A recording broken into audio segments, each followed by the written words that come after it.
Okay.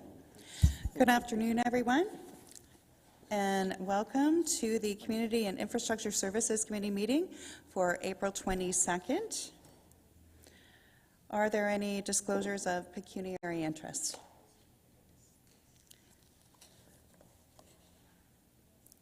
Councillor Michaud. Yes, item 5.1, I have a declaration of pecuniary interest from the organization that I work with in my other role.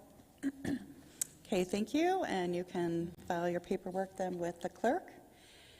And we are missing someone that they can let us know whenever they get back as well. Okay. Do I have a mover for the consent items? Councillor Deneau? Thank you. Councillor Schneider? All right, and we'll vote on those. Okay, all those in favor? Good, thank you, and that passes. And Councillor Ioannidis. Are we on item number 2 yet? Yes, I'm sorry. And we've gone to pecuniary interest. Do you have a? Yeah, I have one on item 5.1 due to my employment. For your employment? Yes, thank you. And you can file that paperwork then. Thank you. Okay, and we will now move on to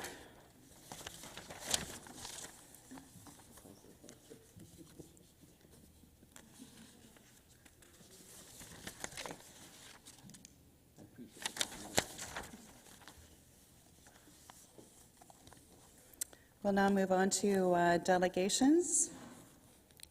Are we good? Yeah, okay. All right, I would like to remind all delegations of some guidelines for participation this afternoon. If you conduct yourself in any of the following manners, it will result in an immediate removal from the meeting: interrupting councillors, staff, or other delegations, derogatory statements about councillor, staff, or others, hate speech or defamatory comments. And please do not take offense if there are no questions from council following your presentation. This is council's time to really listen and reflect upon the opinions and ideas shared with us from our community members. We'll move on to item 5.1, the not-for-profit affordable rental and co-op housing incentive pilot. And we have a presentation from Tanya Roberts, project manager, please.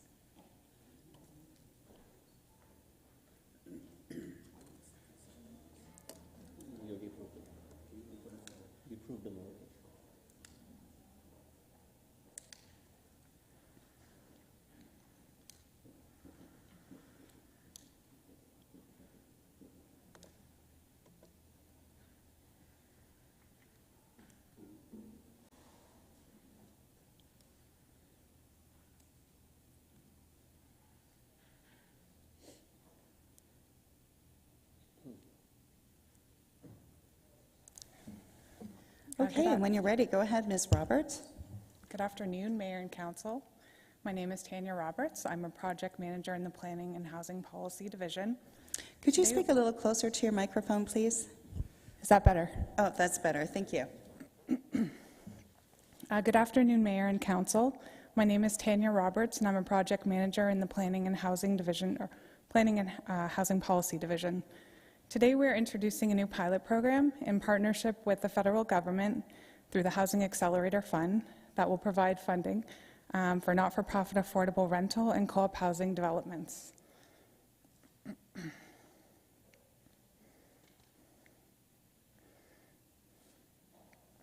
Through this program, the federal government and the City of Kitchener will provide a $10,000 per unit grant to help build more than 500 new not-for-profit affordable housing units.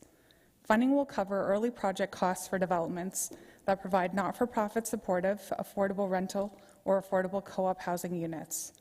Program approval is required by the end of April, and applications are expected to open in May 2024.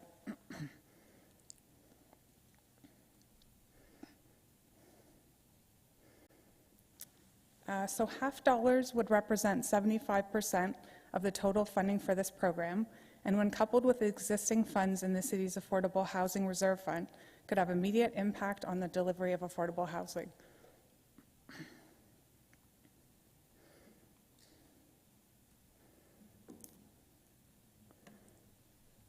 The intention of this program is to help cover upfront non-capital costs involved in advancing projects towards shovel-ready construction. Upfront costs related to design and development approvals have been identified by affordable housing developers as a significant financial barrier to beginning projects.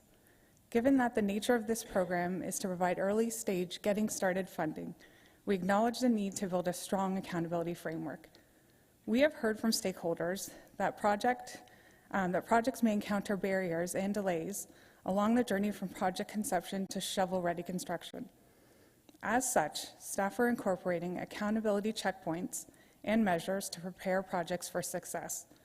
In exploring a format for this program, we look to the CMHC's seed funding program, which provides similar funding and staged approach for upfront costs of preparing a project for construction to help get applicants shovel-ready and positioned to apply for other capital funding programs, such as CMHC's affordable housing funding for construction costs, which is stackable with seed funding. If a recipient of seed from Kitchener applied to CMHC seed fund, from our understanding, not all costs would be covered by CMHC seed funding, and our program could supplement to advance projects to building permit issuance.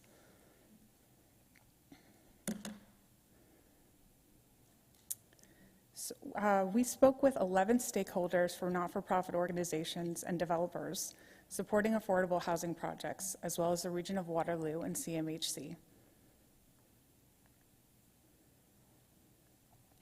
So today, we are seeking approval for a new council policy, the reallocation of affordable housing reserve funds to support the program, as well as delegated approval authority to administer the program.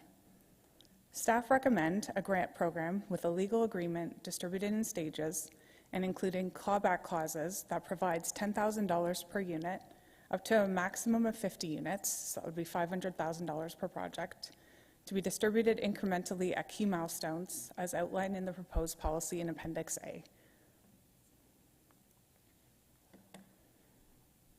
So as next steps, staff will develop an application form, eligibility criteria, reporting requirements, and legal agreement. Applications are expected to open end of May, and the application process will include project management support. The pilot will run during the period of the HAF program, and the city will evaluate the continued implementation of this type of an incentives program, depending on the uptake and success during the HAF program. The benefit of this being a pilot program is that staff can assess the program for effectiveness and efficiency and adjust as needed.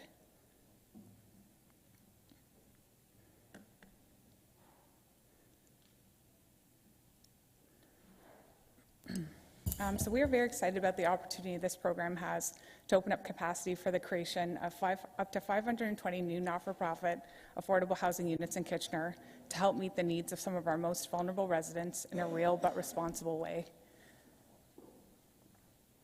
Thank you, and if any questions, we'll take those. Thank you, Ms. Roberts.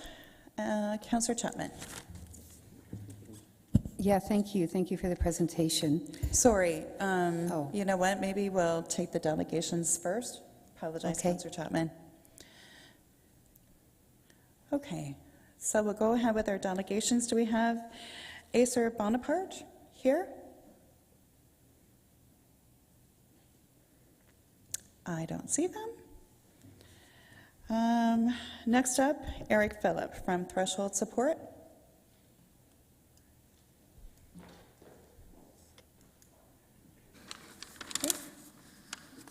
Good afternoon, Maybe everyone. we can raise the podium for you, Wow, right? this is appreciated. Yeah. And then if you can speak right into the microphone, it makes it easier for us to... Testing, testing. It's good. Incredibly high podium. Thank you. Nice to meet you, everyone. My name is Eric Phillip. I'm the CEO at Threshold Homes and Supports. I'm delegating on behalf of the not-for-profit Affordable Rental and Co-op Housing Initiative. A little bit about me. In my previous role as the Director of Real Estate in Toronto, I've been working about 12 years in the construction of affordable housing and community infrastructure.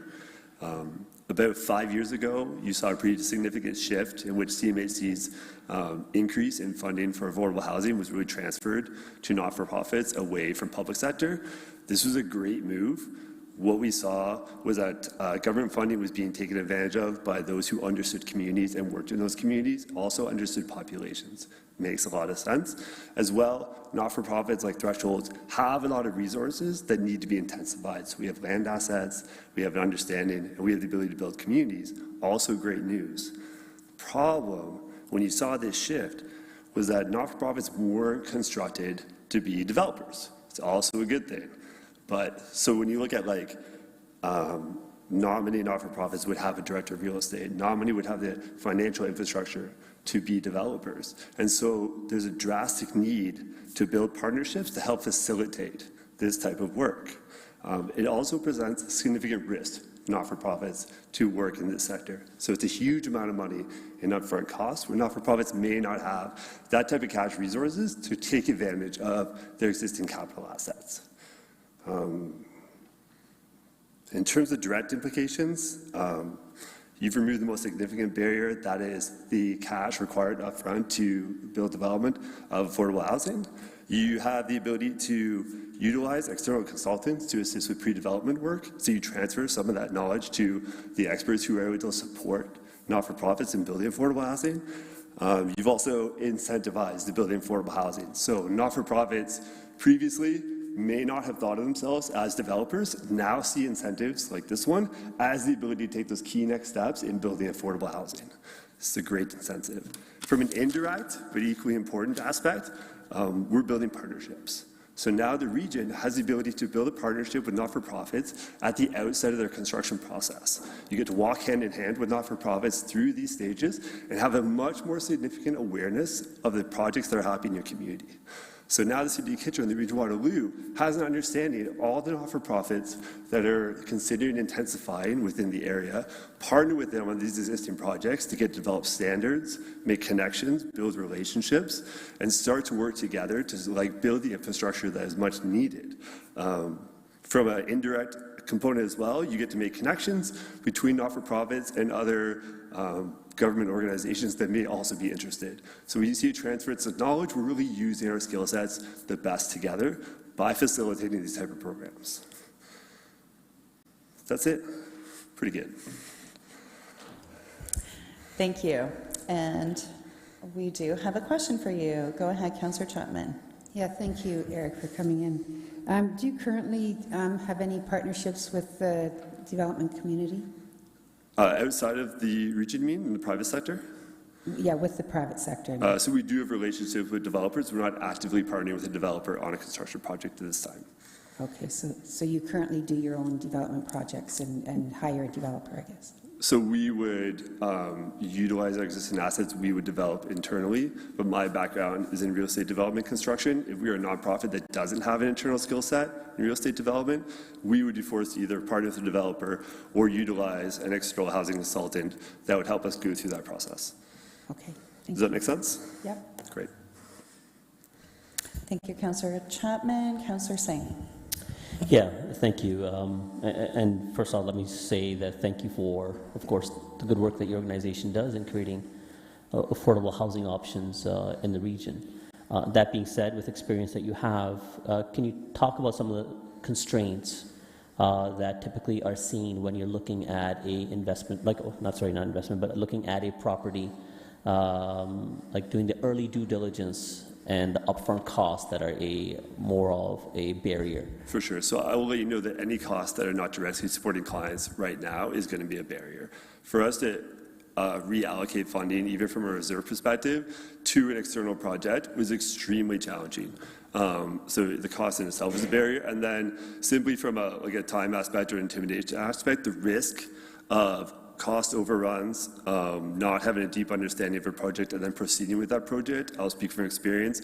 I've seen lots of not-for-profits go to the point of being able to start work and then failing, or not having the funding to do that work, or not designing the work that best suits their community because they haven't had the support from the beginning, and it is detrimental to that organization. Okay, that helps, but I hope you'll understand for perspective, the city of Kitchener at this point providing this funding, initial funding, is more so to see the shovel get in the ground. I get the uncertainty and the risk where construction gets started, but there could be cost overruns. But that's not something that through this program, where I would want the city of Kitchener to backstop it. More so on the initial due diligence or analysis of a site. Your opinion on having some level of accountability on that funding given. Do you think there's any barrier or any issue if that funding is staggered, depending on the different consultancies that are required, as opposed to just giving that upfront funding and then hoping that the due diligence comes forward adequate enough to proceed to construction? Yeah, it's a great question. So I would definitely stagger the funding based on development approval process. I would absolutely have thresholds. In order, you need to demonstrate value for the money spent, and I would have that accountability beyond the not-for-profit to meet those expectations.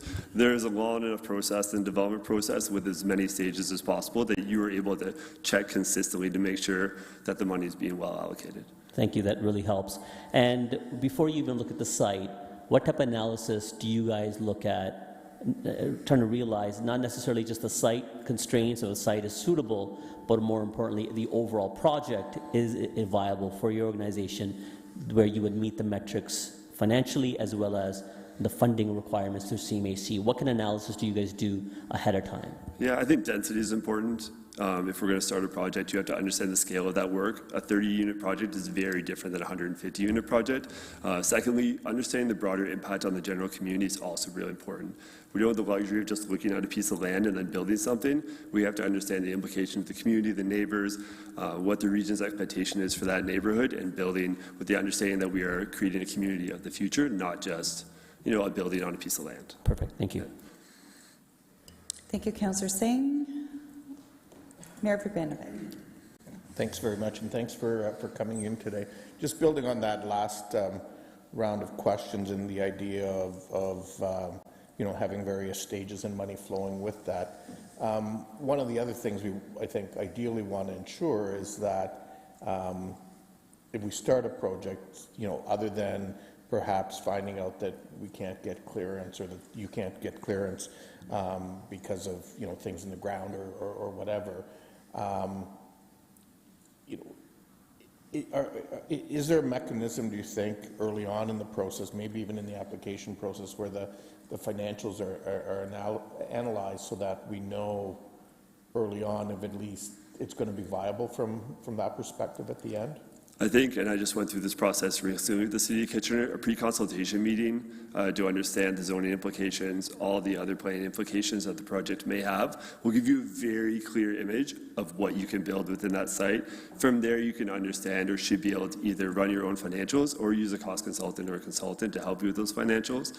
And that's before you really start to incur planning costs. So I think the initial meeting with the City of Kitchener will take you a long way towards understanding whether your project is feasible. And that's before you incur any type of costs. So if for example, hypothetically, though, that cost consultant analysis was able to be done as part of this work, before your application actually got approved, would that be helpful to you as the applicant? I think cost consultant is probably not the correct word, because you'd use that later on. Right. But I think pre-planning concept would be really important to say, does this make sense? Does this align with our expectations? From a funding perspective, it's really hard to know until you go down the road to understand what you're going to build. But I think it is a little bit of a good check-in. See, is this the right project? Do I have the skills to do this through that initial consultation, and see how comfortable you are, or whether you need to go find assets to help you do that work. Okay, thank you. Cool. Thank you, Mr. Mayor. Councillor Schneider. Thank you, Chair Johnson. Thanks so much for coming in. Do you see a potential with working with the development industry to get more affordable units into what they build and have a good mix of incomes in one building? 5 years ago, I would have said no, but today I'm actually becoming more and more comfortable with the idea of working with the private sector. I see a lot more private sector individuals, much more open to community building and having that not be just language they've been using. So I'm definitely open to it. I'm a big fan of inclusionary zoning and the consideration that brings to the table. But I think private nonprofit partnerships are going to be a big part of our future. Okay, thank you so much. That's encouraging to hear. Thank you, Mr. Phillip. That appears to be all of the questions. Thank you very much for your Take care. presentation.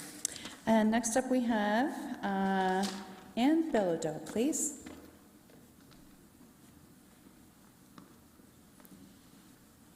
Does it lower now? We can lower it now.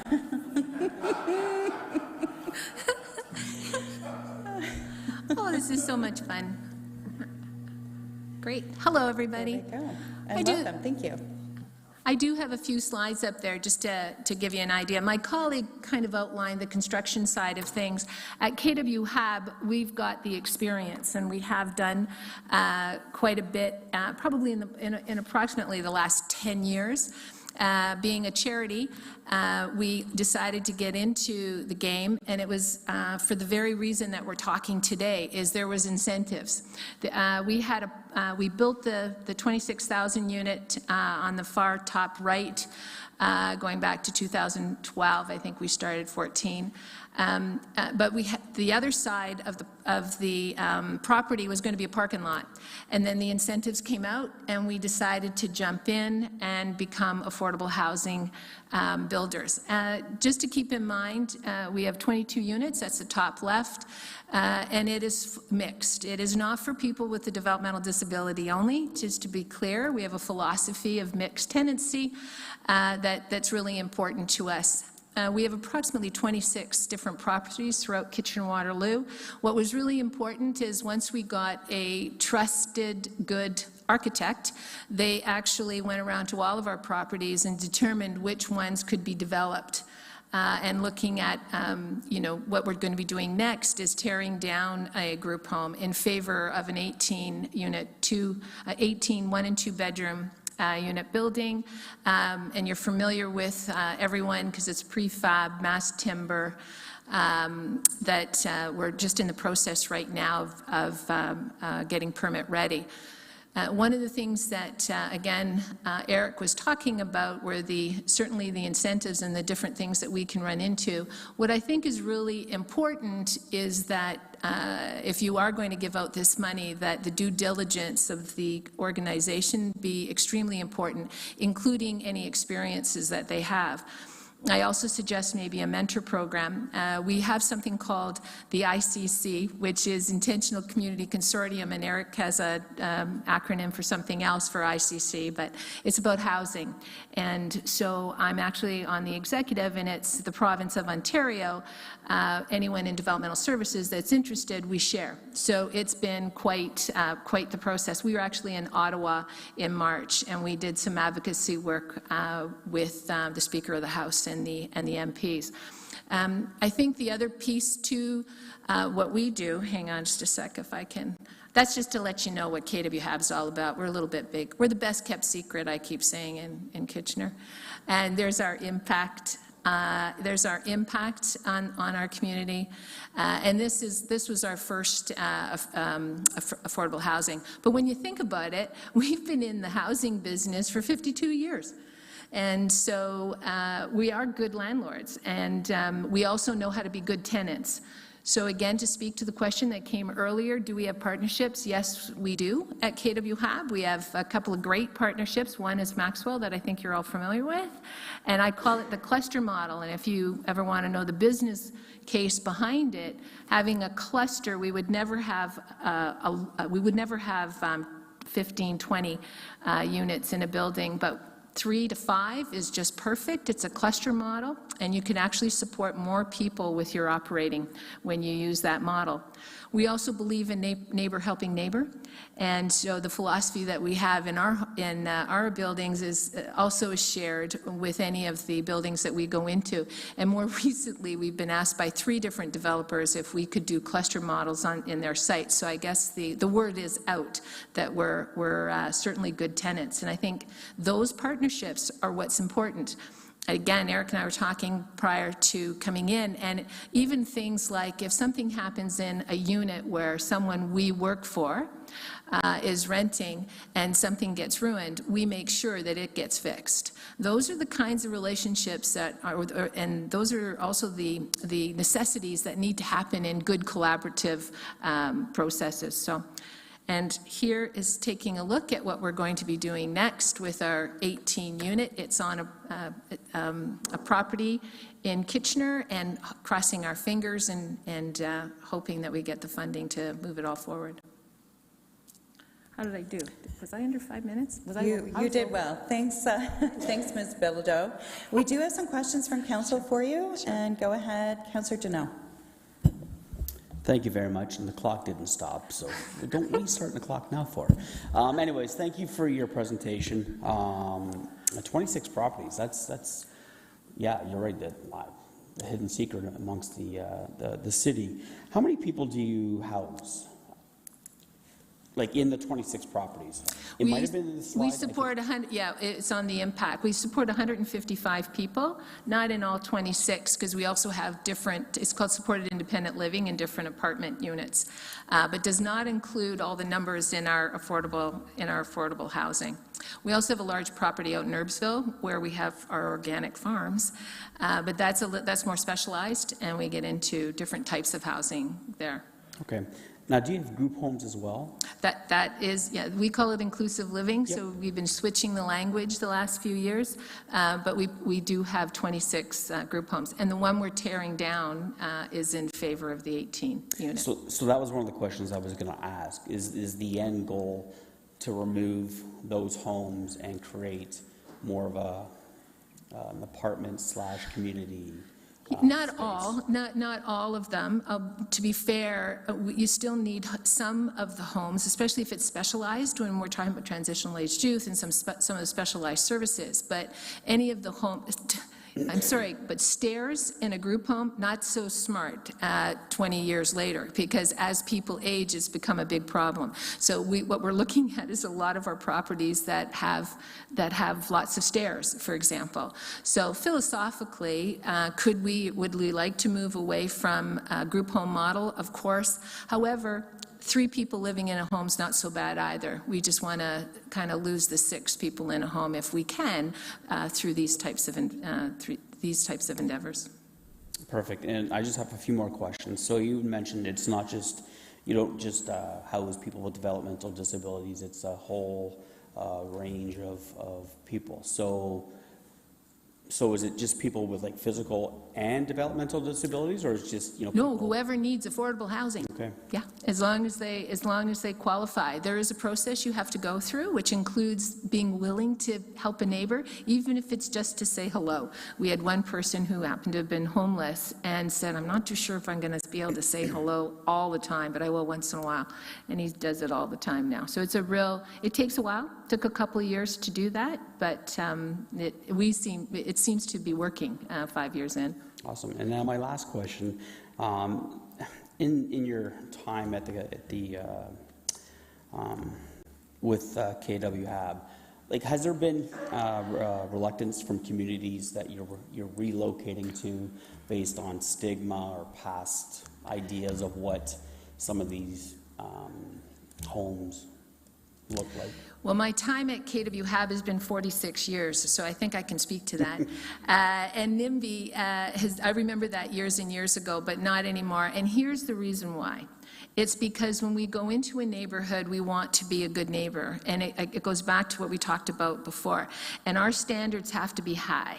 Whether it be the lawns, whether it be the driveway, it doesn't matter. We need to make sure that we assimilate into our community, and I think that has boded well for us anyway over the years. The one project that we're doing right now, there aren't any neighbors. There's businesses behind us to the side, but it'll be welcomed because there's another project going in across the street. So it's going to be another opportunity for us to get to know our other neighbors and do things together. That's awesome. When I was in college, I worked at the Welland Community Association for living. Did you say Welland? Yes. Oh, I know Welland Yes. quite well. And Yeah, so, I know you know, Frank Campion quite well, too. I can certainly appreciate Yeah. what all of you folks do and the workers Great. as well. So Great. thank you very much for coming out today. Great. Thank you, Councillor Deneau. Councillor Singh. Yeah, similar to Councillor Deneau, thank you for the tremendous work that you're doing in the community. And again, the fact that, as you said, you are the best kept secret, nonetheless, you're helping 100+ people. It doesn't need to be a secret no more. I think you guys should really be pointing out the tremendous value that you're providing those that need it the most. That being said, you know, your organization has decades of experience in knowing how to look at projects, how to grow, you know, how to develop a site as well. The fact that you see that this type of funding could be supportive for an organization like yourself, do you also see an avenue where there could be a mentorship of another organization? Maybe they're not ready yet, maybe they would be looking at applying for the similar grant, but they want to see the steps involved along with it. And again, the whole point of going to my earlier questions and what Mayor Benovich asked earlier is ultimately we want to see the success of the project. So more directed at KW Rehabilitation, do you see a hindrance if you're coming in applying for a grant, what's being offered through this proposal, that there also be perhaps a opportunity for a mentorship to another organization that's looking to perhaps create affordable housing options as well? Yeah, I think that should be mandatory. I know if I was starting fresh, I would want that right off the bat. If I was going in, and that's again the whole intent of the ICC is to share that knowledge, and it can be small, medium, large, right? And it doesn't matter, but there's pitfalls. One of the areas that was missed up there is Enviro. Don't forget Enviro. We've got lots of experience with Enviro, but you don't need to be afraid of it. And I think once you go through it and realize there's different ways of looking at it or being able to get funding for different things, I think that's where the mentorship comes in and the shared knowledge. That's what we're here for. Yeah, I love that, share knowledge. And now that you said yes, I'm going to be sending some people your way. So. But I'll be asking a question of our staff and seeing exactly how can we correlate a program on top of the funding, but also mentorship opportunity as well. Thank you. Thank you, Councillor Singh. Mayor Verbanovic. Thanks very much, Chair Johnson, and thanks, Ann, for coming in. You are right. You guys are one of our community's best kept secrets, and you know, I remember when you built the housing units on Ottawa Street, and the joy of everybody when you had the grand opening event for it, particularly those who were moving in, was pretty palpable. So, well done. Thanks for also sharing some thoughts on the proposal before us today. I just want to ask a little bit further, you know, as I was sitting here thinking about your comments around the 26 units you have around the city. One of the things that, not necessarily directly attached to this program, but we recently allowed, as of right, 4 units per property. And in the federal budget, there's also been reference to funding of $40,000 loans to build units 3 and 4 potentially going forward. Is that the kind of thing that could work in a group home environment where you've got the staff, you know, maybe supporting a group of 6 people, and you add 1 or 2 units in the backyard for people that can live more independently but still have close by access to that staff person if they need them? Is that the kind of thing you might consider in the future? You know, we did Z modular, right? And we lifted a modular and it went over the house into I didn't the back. know that, so We were the first. We were the first. Yeah, we even did. Yeah, that's when we had to fight for the zoning change. But yes, we did that. So we actually have the experience with that. ZMod was one of the first. Now they got so busy we can't get in on the queue. But yes, but you know what? It's the philosophy of the organization too. We were lucky that we had a bungalow that had 2-bedroom unit upstairs, 2-bedroom unit downstairs. So they were apartments. So lifting the modular 750 square feet up and over, we still have the pictures that dropped into the backyard was perfect, and you can do shared. It's no different than what we're looking at when it comes to the cluster models in the larger apartments, right? You can support more people.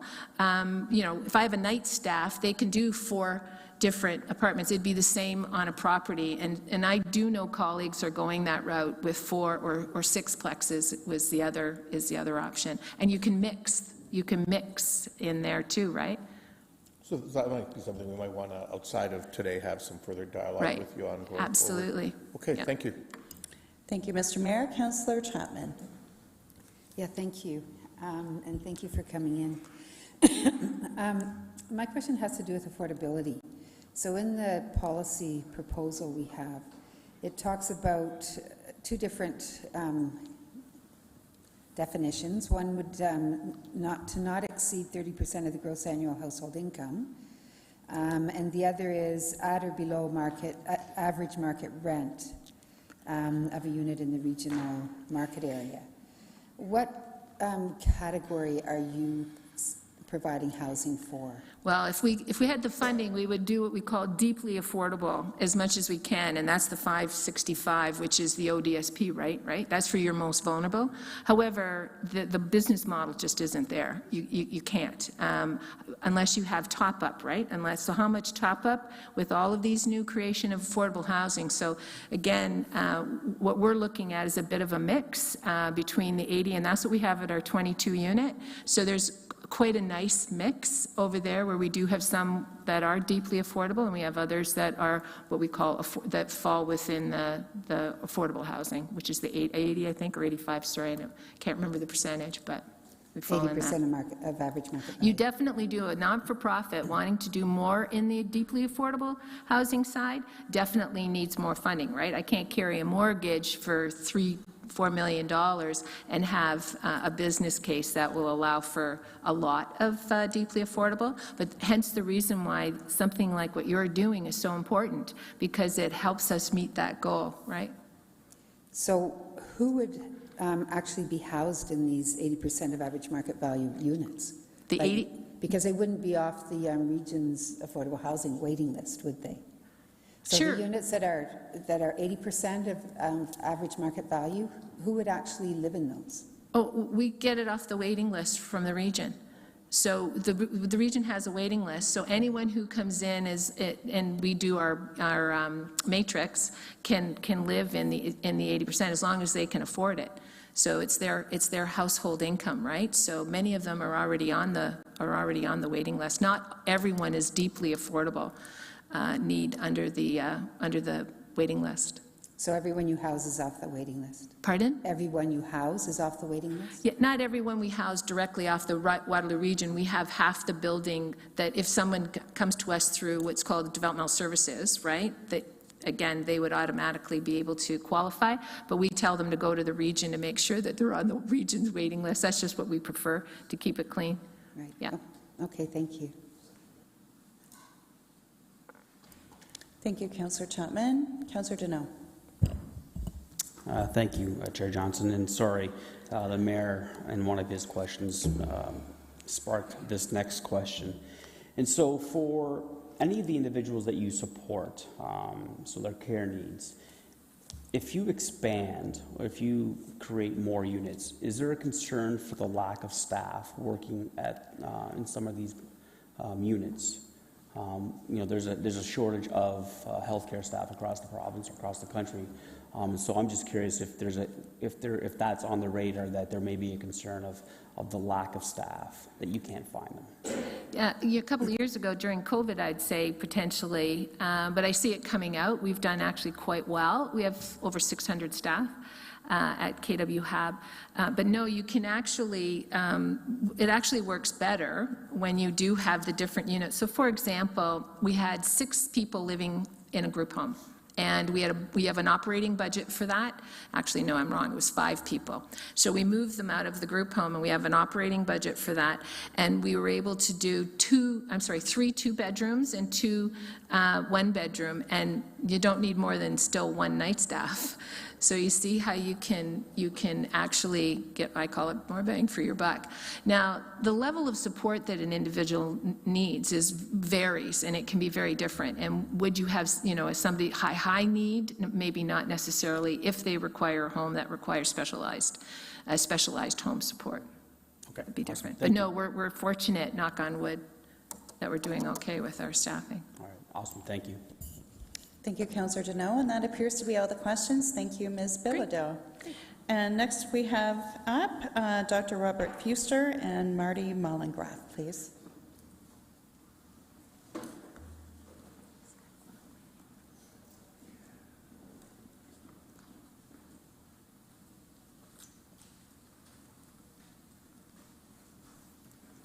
We can raise the podium a little bit for you.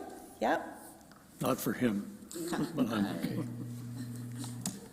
Good And afternoon. between you, you have 10 minutes. Thank you. Good afternoon, Mayor Verbanovic and Council. I'd like to introduce our delegation from St. Andrew's Presbyterian Church, the Reverend Marty Mollengrath, and Steve Burrows from Facet Design, our architect. My name is Bob Fuster, and I'm the chairman of the trustees for St. Andrew's Presbyterian Church at Queen and Weber in downtown Kitchener. We're here, first of all, we are celebrating 170 years of service to the community next month, and will continue to serve with our outreach to provide a niche area of the current housing crisis by repurposing part of our property, our campus, to provide an intentional community for adults with disabilities, where with support they can live on their own. To this point, the church has invested some $70,000 in consultant fees to get to the stage where we can find a partner. I will now ask the Reverend Mollengrath to describe our housing outreach support that we have already supplied in partnership with the region of Waterloo. And after Marty, Steve Burrows will outline our proposed project. Thank you. Once again, thank you for the opportunity to speak. Both Mayor and Council, deep appreciation. Very supportive of this whole initiative, and great kudos and celebration to those who began this whole process. We're excited because not only do we think this is a good thing for the city to do, but because, as Dr. Fuster has said, we have an exciting possibility, we have a dream to house and to offer supports, programming, and resources to adults with differing abilities. We recognize that partnerships are incredibly essential to this whole initiative, and so we've been working very hard listening to partners within the community, but to take it to the next step, to actually truly find a developer who is interested in working with us, we do need to have some access to some funding. So some of the partners that we've been talking to, Brian Keshen, some of you may know him from RENA, York region, and RENA has done some phenomenal work, as has KW Hab in this area, but RENA has done some phenomenal work there. And Brian Keshen was the one who connected us with ICC, and so ICC is something that we will be working towards in terms of becoming a member there. This whole concept of intentional community we think is absolutely crucial with respect to this particular population. One of the things that's different about what we're thinking about is a facility literally in very prime real estate in downtown Kitchener.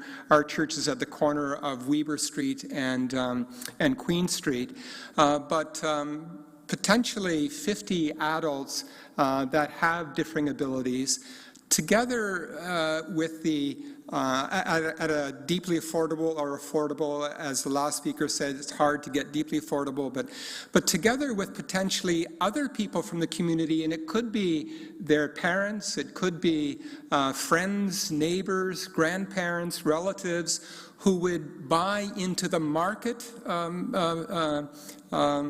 units that we would have, that would then subsidize the deeply affordable units as well. So we see this as an incredible opportunity to bring people together in a way that supports a very powerful sense of belonging, a deep sense of intentional community, both with the adults with differing abilities and also with other people in the community, including their parents or others as well. We are at the position where we need to find a partner. We've talked to a number of partners, including Indwell, Kindred Works, Beyond Housing. We need some direction with respect to that. Some mentorship would be wonderful as well with respect to that as well. We are looking to, Indwell has a kind of a side company now called Flourish that helps people in our situation to move forward. That's the next step that we need to move. But in order to do that, we need some funding. So we're very, very excited about the potential and the possibilities ahead. Hello, yes, and thanks for myself as well for giving us the opportunity to speak. I'm Steve Burrows from Facet. As I said, I'm the architect helping them out in the project. We've been working together on this now for about 2.5 years. What's actually quite interesting about tonight is hearing a lot of this discussion is exactly what we've sort of spent the last 2 years helping St. Andrews come to realize the sorts of assistances they need and stuff like that. Just to quickly look at the project, so just that image you see on the screen, you can see the existing church, which is going to stay. The sorts of services that are within that church are going to remain and also become part of the overall development, things like gym, commercial kitchen, things that regular condo buildings do not have. And at the moment, it's just sort of a block diagram because, we're at this point where the church has hit a sort of threshold in terms of the funding they have available. And this happens in a lot of projects, just as they were just mentioning right before us. It's a lot of not-for-profits get to this point where they've sort of got their idea and then it just sort of peters out because they just don't have support. And so that's where these funds are really going to help. Things like, just soils tests or financials, these sorts of things are very important. That's exactly where we are here. If you go to the next image, or do I do that? Oh.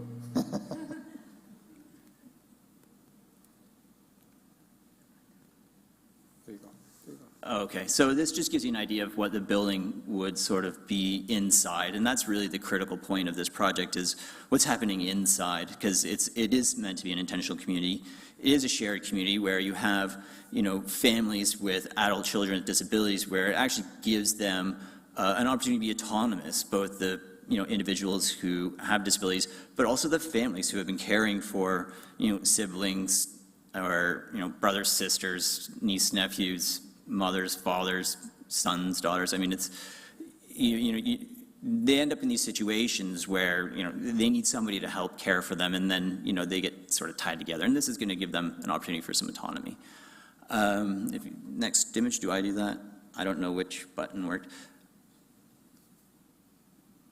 Oh, okay, only half of this image came up. But this was really intended to just show how the building is being organized and how the affordability ratio is working. And I can't quite tell from here, but if you look at sort of the green and orange, that's a ratio, green being market, orange being affordable. So it's actually quite a high ratio when you're talking about 20%. I mean, this is almost 50%. I mean, it's a bit of a different model. I've heard some questions around this. So there is going to be some sort of investigating to do. And yeah, I mean, these funds, I guess the important point here is what these funds can do. And that is to help organizations like, St. Andrews get over this point where we need a partner, they need a partner, but, as soon as they speak to somebody, say, yeah, great, love to help you. And then you say, oh, well, how can you help us? They'll say, well, let us know when the project's going to go ahead. Okay, well, how do we go ahead if we can't get to a site plan application or these sorts of things? So that's what this is really going to help is organizations like this and the partnerships. I mean, Anne, I got your email this afternoon. This is the intro to our future conversations, I guess. Yeah, so in those partnerships with the city, partnerships with other community members. Thank you. Thank you for your presentation, gentlemen. And we have some questions from council. Go ahead, Councillor Singh. Yeah, very quickly ask the other KW habilitation about the mentorship program, and I'm hearing that's something that you guys would probably find beneficial.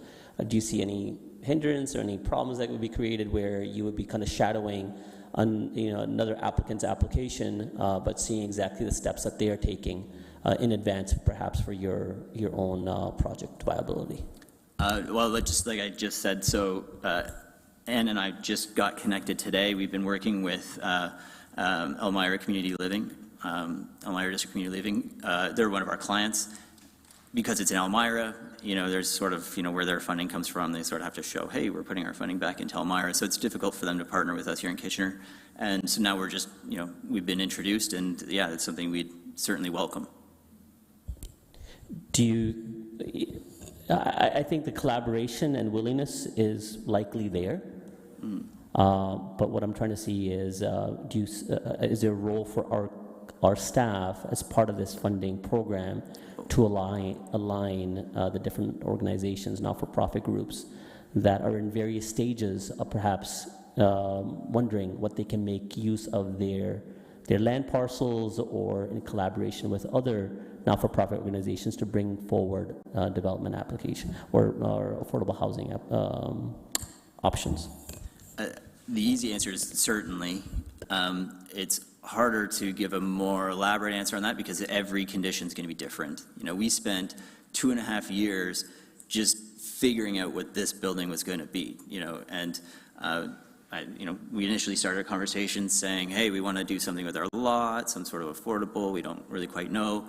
And we spent a year having lots of meetings with all sorts of different partners and organizations, and we sort of got this idea. And now we're at a point where, okay, now we have to make this idea serious. Now we're getting told that, well, you can't quite do it that way. And so, as far as a staff level for the city is concerned, I think there's a way of making these connections and facilitating, the projects to go forward.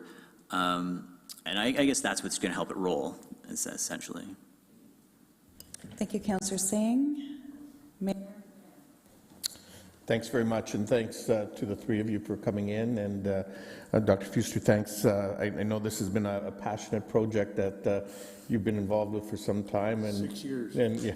6 years to get to this picture here. So that's really exciting. So I guess my question to you would be, assuming that you can apply for this and this funding is available, and we know things like development charges and other things become available for you as a group, how soon would you anticipate being able to move forward with this project?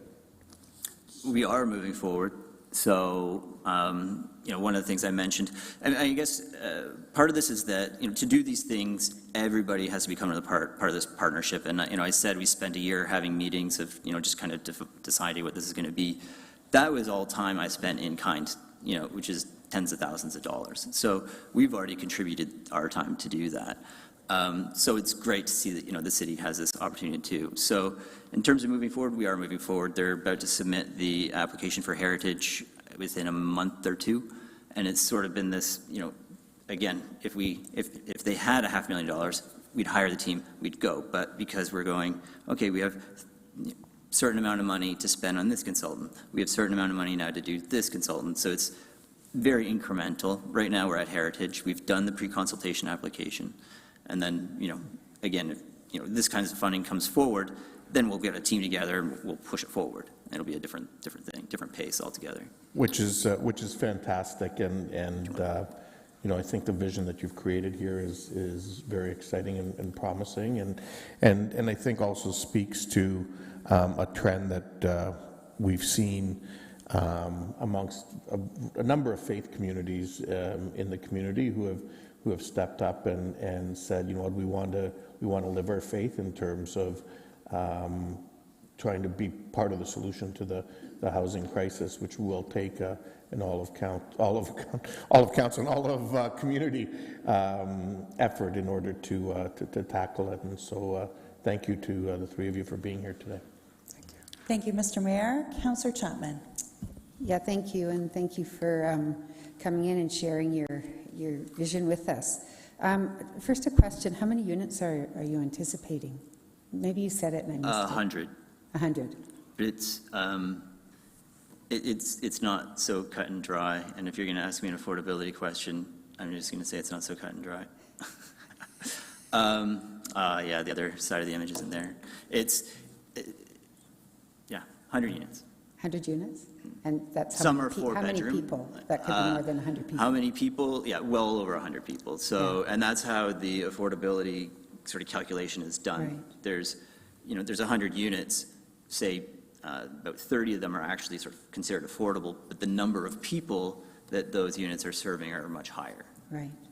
So, Steve, you may be familiar with the Amsterdam model where it was 40-40-20, right? So 20% luxury and high-end expensive, and that would subsidize the 40 market value, and then the 40% that would be like more deeply affordable. So it sounds like you're kind of looking at that sort of arrangement, which I commend you for that, because I think that's, we need a lot more of that. Yeah, thank you. Thank you, Councillor Chapman. Oh, go ahead. Can I just make one comment? Our location at Queen and Weber fits into the LRT, the transit. It fits in. We're directly across from the parking garage for the library. We're a baseball throw to the center in the square.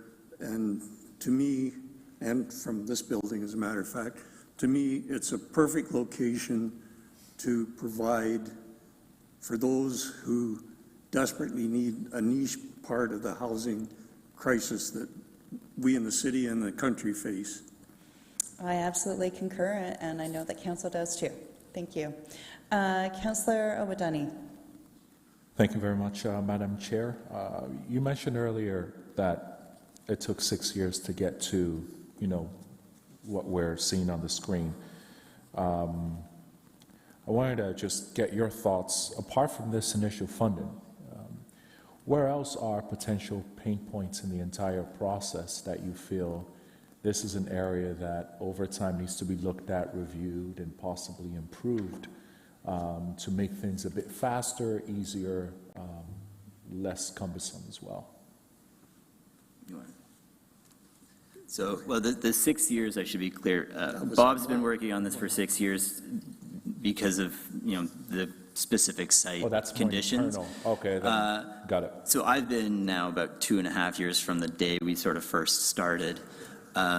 We spent a year just collecting information, just to understand what is it going to be. I mean, they also have to sell this to the congregation, so it has to be something that the whole congregation is going to approve. So it's not just council and community members and planners. They have a the whole group to sort of work with.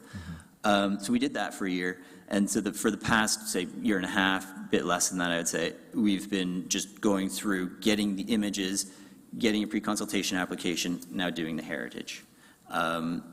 To speed that up, I mean, these funds certainly do that, because we would hire a whole team at the beginning. We would start drilling boreholes on the site, doing our soils, getting our engineering started. We'd be in a completely different spot. So the reason, go ahead. Yeah, the only thing that I would add to that is this whole concept of mentorship would be helpful, right? So rather than us always trying to, well, what do we do now? What's our learning curve? Because we don't even know what the learning curve is. To have a sense of mentorship early on in the process tied into this kind of funding, I think would be crucially important. That would certainly help things to go along a little bit faster. The only other thing that I wanted to say is that we keep on talking about the congregation's buy-in. That takes a long time. Presbyterians take a long time to make decisions sometimes. Don't know about the rest of you, but Presbyterians do. But on behalf of the congregation, I would say that the questions that are come forward now since our presentations are more, when are we getting started, as opposed to why are we doing this? The congregation is solidly behind this project.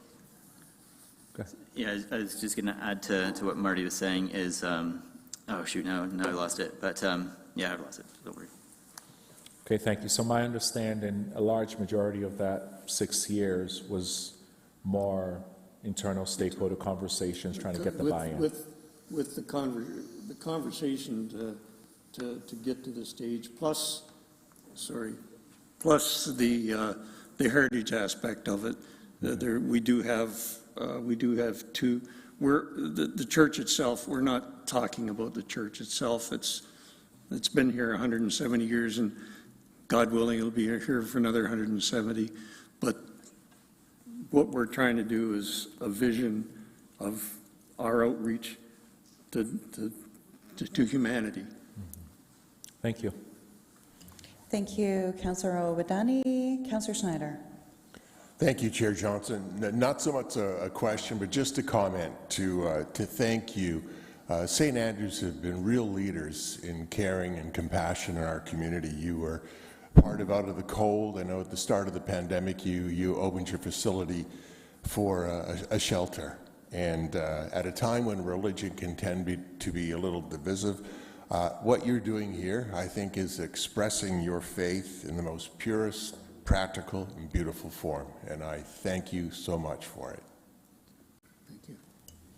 Thank you, Councillor Schneider. And you know, Councillor Schneider just took the words out of my mouth. I've been a longtime elder in the church, and if you're saying that you don't have any questions from the congregation about why you're doing it and that when will it happen, that's awesome. You're really doing something right, and thank you so much for coming in. Thank you. And next up, we have our last delegation, Lynn and Teeny, please.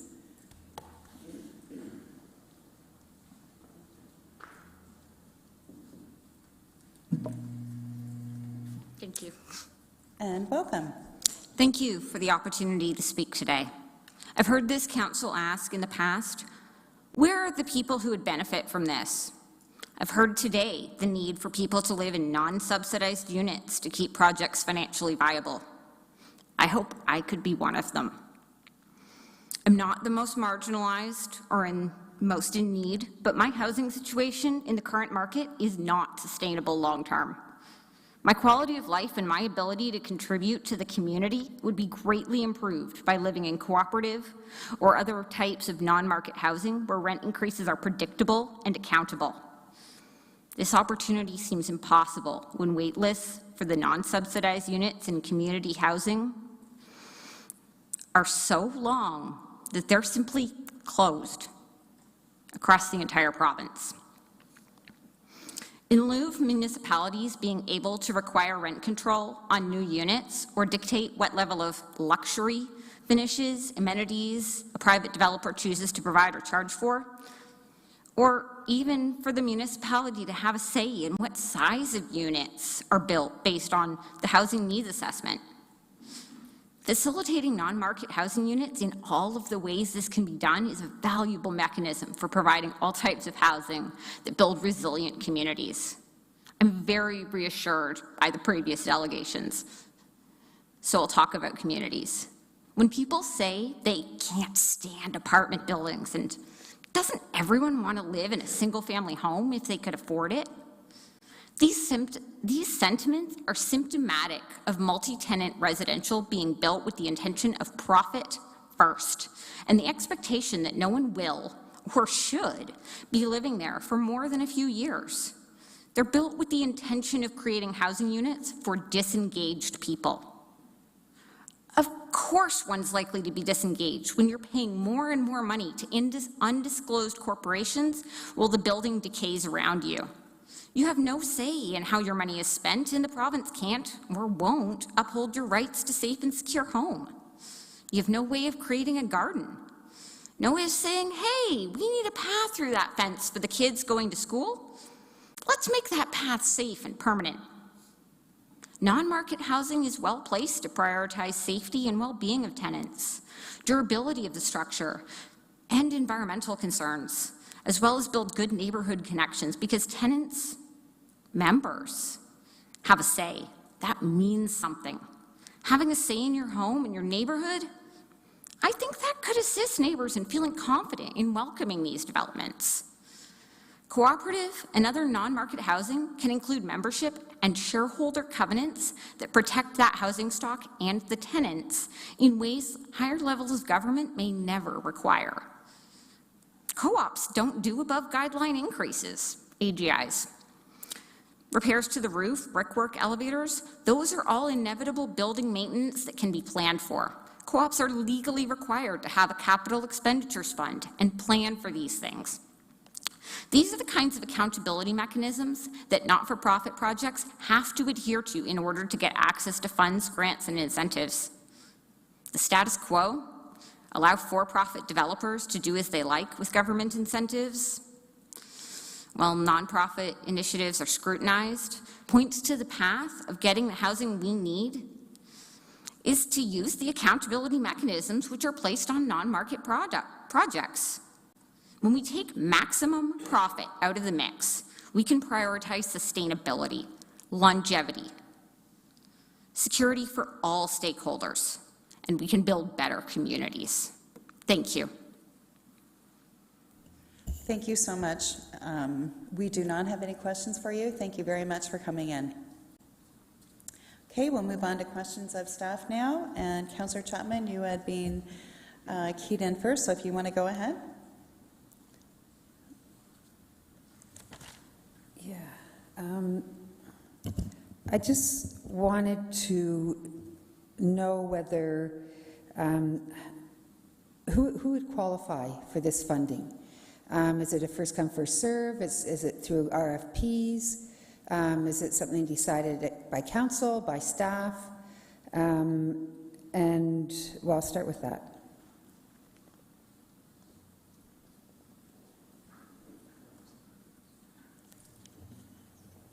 Through the chair, we planned to have particular deadlines to take in applications so that we can have time to vet the applications and give priority to supportive and deeply affordable housing units. Having said that, the units that would qualify overall are ones that meet our definition of affordable. That's right in the policy, and it aligns with our official plan. And what about projects that are already in the pipeline, like, for example, the St. Andrew's Church? And there could be others that I'm not aware of. Yeah. Through the chair, as long as they're within the time frame of our policy, which is prior to building permit issuance, they would qualify. Okay.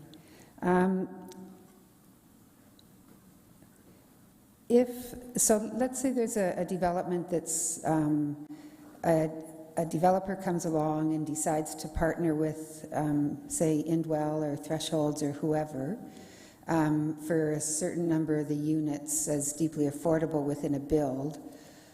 Does the money go to the developer, who's probably doing a lot of the paperwork, or does it go to the not-for-profit?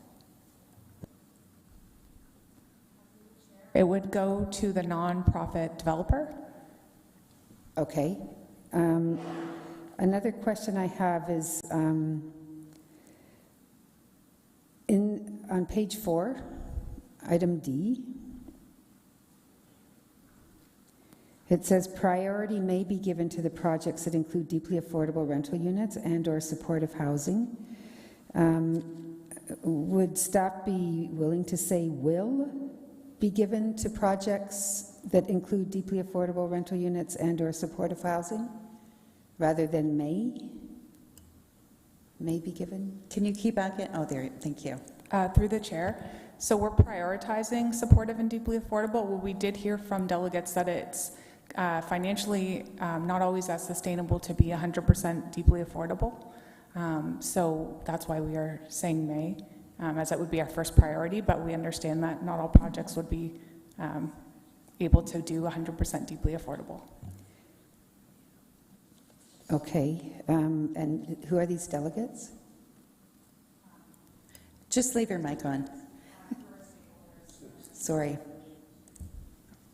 There. I'm sorry, we didn't hear you. Oh, through the chair. It was our nonprofit stakeholders during community engagement. Okay, and just leave your mic on then. Thanks. Okay. So I don't know if you answered my first question fully about the selection process. Will it come back to council, or maybe you didn't? I just didn't hear your answer. I'm not sure I understand the questions. Yeah, so any applications that you receive, would they then be approved by council, or is it being delegated to staff to make those decisions fully? So we're seeking delegated approval for the to be able to approve the applications. So none of it would ever come back to staff if we kept with this policy? Not in the proposed program. Okay. I might have some more questions. Thanks. And Mr. Reedman, you had wanted to? You're good? Okay, thank you. Councillor Stretch. Thank you. I guess I have a couple questions, but the first one is you talked about this being a pilot program. So what kind of measurables or evidence are you looking for in measuring this project? Chair, applicants, there's a timeline on the project, so we are looking for building permit issuance by September 1st, 2026.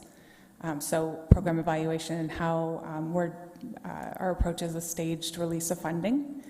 So projects working through those stages to building permit issuance. And that would be a target, like those are our measurable outcomes. Okay, so just so I understand, you're looking for project completion for as many who start to access the funds? Yeah, so it would be projects that reach building permit issuance would be our end goal. Like our target is to have those up to 520 units at building permit issuance. Our half commitment is 260 units. Sorry, Mr. Reedman would like to comment as well. Yes, through the chair, and so we have limited funding for this program, and so part of the intent of framing this as a pilot to see how well it incentivizes new supportive and deeply affordable housing units. And so we would report back to council at the end and look at a bunch of different metrics on how successful it was to make a recommendation whether we should allocate additional funds in the future if we still have a need for deeply affordable and supportive housing units. So part of the intent of this is really that it is a time-limited program because it is a set amount of funding that is not replenishing. Thank you, Mr. Reedman. We've heard a lot about mentorship and there being a large need and want from the community about the mentorship piece to accessing these funds and support going through.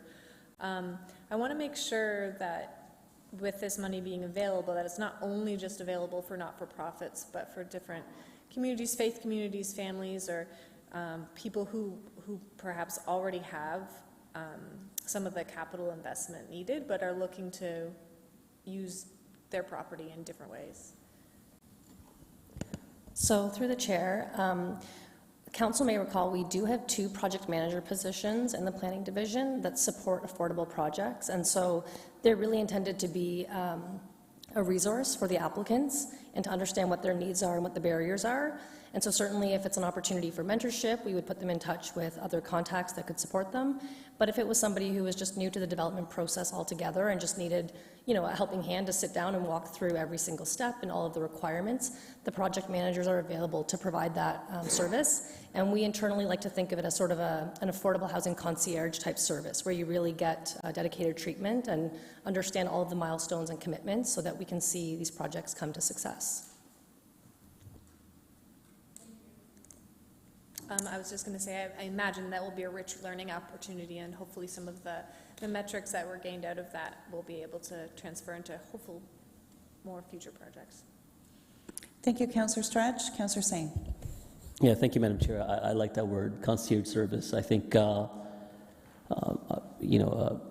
that guidance is really necessary for organizations that don't have profit considerations in mind or past experiences. So that being said, I've sent an amendment to the clerk. I'll just look at staff's confirmation on this. If the motion were to be amended to, have a higher threshold for like early financial review and analysis as part of the process to ensure that the viability for that organization is there to proceed towards building permit, because that's the end goal. Would staff have any concern on that?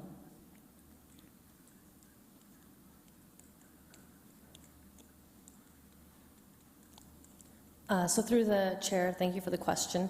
We have taken a look at the proposed amendment wording, and we are happy to build that in. There already was consideration given to the key milestones at which we would distribute funding.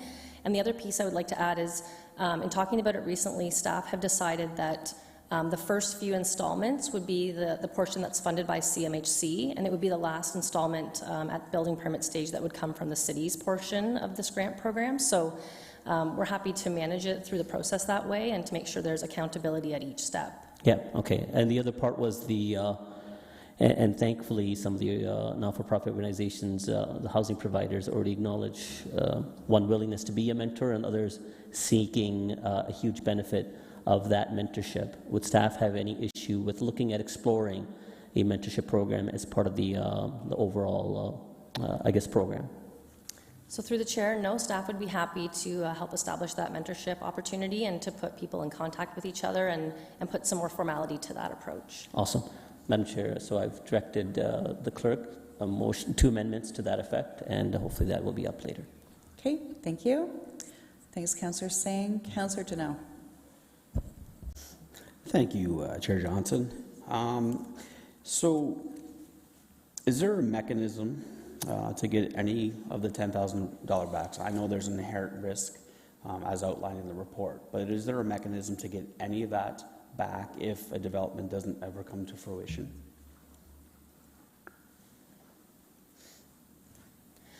So through the chair, so as I mentioned earlier, we would be dispersing the amount of money at different stages, and an applicant would not be able to proceed to the next stage unless they had completed all of the requirements of the previous stage and provided us with successful invoices and receipts to show how the money was spent. So that would be sort of measured incremental release of funds. Having said that, if a non-for-profit in the early stages did use some funding to hire consultants or to get some early concepts, and they ultimately, the project did not go forward or did not receive funding at that time, we would be unlikely to go back and expect them to repay the city for those initial disbursements. The funding would likely stop at that point, and we'd have a conversation about the barriers. I know we have spoken internally about putting some kind of mechanism in place where if one applicant was unsuccessful with their project, being able to approach the property owner or the person whose land the project was on with the same concept or drawings and see if we could find an alternate provider to continue the project forward. Okay. And so, thank you for the answer. Are we, as far as the criteria goes, are we looking for a history of past development from the providers, or is I don't want some makeshift group coming up now that they're not for profit, just coming out of the weeds and wanting to develop. Yeah, so as we're developing our eligibility requirements, that would certainly be an eligibility requirement as examples of past experience in the community or experience in doing this type of housing. Okay. And the last one, is there a target number of providers that you're looking to work with? I'm not sure how many not-for-profit providers we have in the city, but obviously it wouldn't just be one. If somebody said, I'm going to build 520 units, would we be looking for more? Is there a number that you're looking to work with?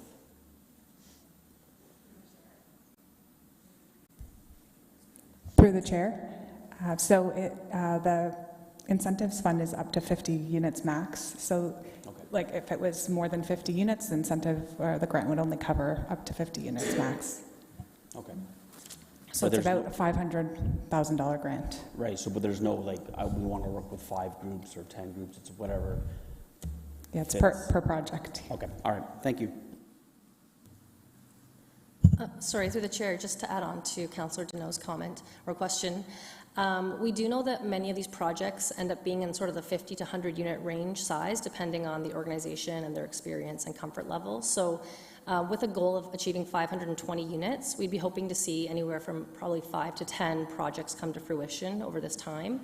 Certainly some will be smaller and some will be larger, but on average we think 5 to 10 units over the next 2.5 years would be a great success.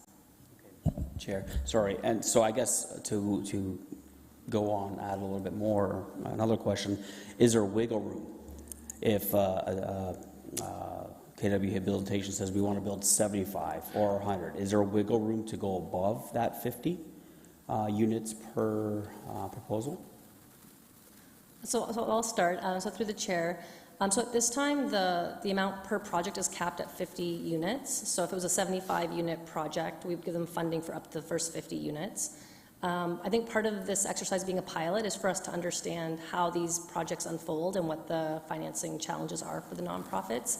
And certainly we can report back to council once we've gone through a few of these and identified any possible barriers or challenges that way. Thank you, Councillor Deneau. Councillor Chapman. Yeah, just regarding the criteria.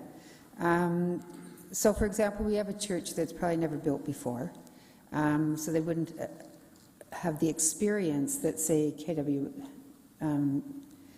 Habilitation has or other organizations. So would that disqualify them? Like, I would hope not, but...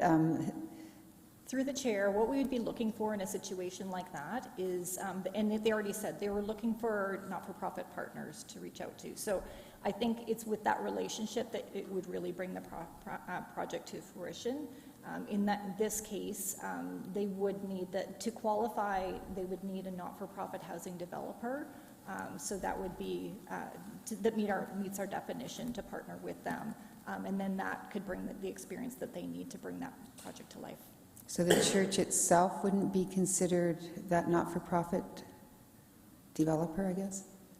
We'd have to coordinate with them further, but I don't know that they would necessarily qualify for under the definition, because their focus is not housing as a church. Right. Okay, thank you. Okay, that appears to be all of the... go ahead, Mr. Mayor. Thanks. Well, just to follow up on that question, and I mean, I fully support the need to ensure that these applicants are, have, sort of reliable and have a path to success. I guess I'm thinking of, one of those paths certainly is partnering with an Inwell, a Thresholds, the list goes on. But there is also the realm of possibility that one of these churches may decide to create a not-for-profit arm of themselves to get in that space, because they believe that that's what they want, part of their future mandate to be going forward. And so I think the question that Councillor Chapman was maybe getting at is, would that prevent them from being able to access these funds? Because I think that, at least my hope would be that, the mentoring that's been talked about, the financial analysis, would, coupled with the fact that we're talking about a church that's been around for 170 years, would meet that criteria as well. So go ahead, Mr. Reedman. Yeah, through the mayor, or through the chair, there is a pathway. We would just have to see evidence that, like, there's been a past build practice that people that form part of that not-for-profit partnership can bring to the table, and so that's what we'd want to see through this. We wouldn't want to see a project that fails because there's a bunch of inexperienced people that come together and try to launch a project. And so part of the intent is to have somebody with some development practice in the past come to the table and be part of that application process. Right, because I think part of it may be, the congregation itself may have, people in the development industry, people in the construction industry who are part of their project team and so on. And, they create the not-for-profit and do that. Like, there needs to be some way of evaluating that. Through the mayor, or through the chair, and it does need to be operated as a not-for-profit project after the fact, and so those are some of the conditions that would have to be met for this to make sure that it's eligible. Yeah, okay, thank you. Go ahead, Ms. Bustamante. Yeah, through the chair, I just wanted to add that we did align our definitions with the Development Charges Act. So part of the reason for the not-for-profit housing developer terminology is that that's what's required to be exempt from development charges, which is one of the key things that usually makes a project viable or not in this space. Oops, thank you. Councillor Stretch. Yeah, so I guess my question is, if a group of committed individuals come and they want to start a co-op and they have sought out advice and they're ready to start, this is a group we would turn away because they wouldn't be eligible based on pairing with an experienced not-for-profit developer.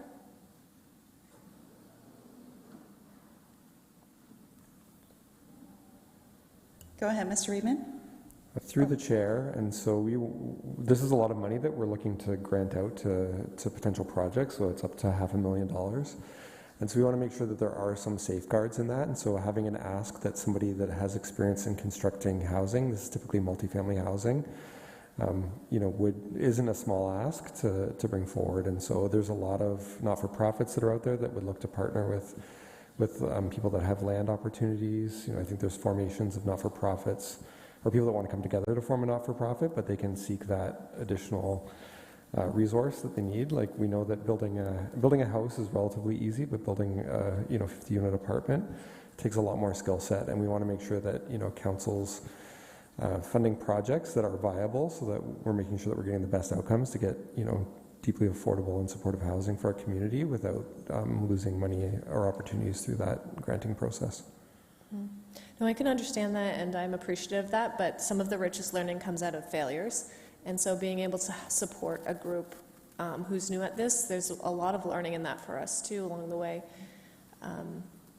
Because we're going to need all hands on deck. We can't just let experienced builders and developers and not-for-profits do this. We need to be able to welcome congregations who have land in different groups. So, I'd like to see us keep moving and keep learning, and I think the mentorship piece, anything that we can gain for this to open the gates will be really valuable for us. Mr. Reedman? No? Okay. Go ahead. Through the chair again, I did want to confirm that a nonprofit housing co-op that's in good standing under the Co-op Corporations Act would be able to apply. They would just need to satisfy those other eligibility criteria that are listed in the appendix. Mm-hmm. Which they may not if they're a new group of people starting. But Okay, thank you, everyone, and we'll now move to Councillor Singh and his amendments. Yep, Madam Chair, we'll be happy to move the item, and sure, yeah, and then the amendment to the motion as well. Okay. All right, are we ready to, do you want any discussion on it? Go ahead, Mr. Mayor. Well, thank you very much, and very excited to see this here today, and want to thank staff for all of their work on bringing this program here, as well as all of the delegations who delegated today, and those who I know helped inform the process that ultimately led to this report. I think we need to be upfront and acknowledge that we couldn't be dealing with this, or certainly dealing with this in the amount, both in the amount of dollars that we're talking about, nor the number of units that we're talking about, without the very significant contribution of the federal government through the Housing Accelerator Fund for this project.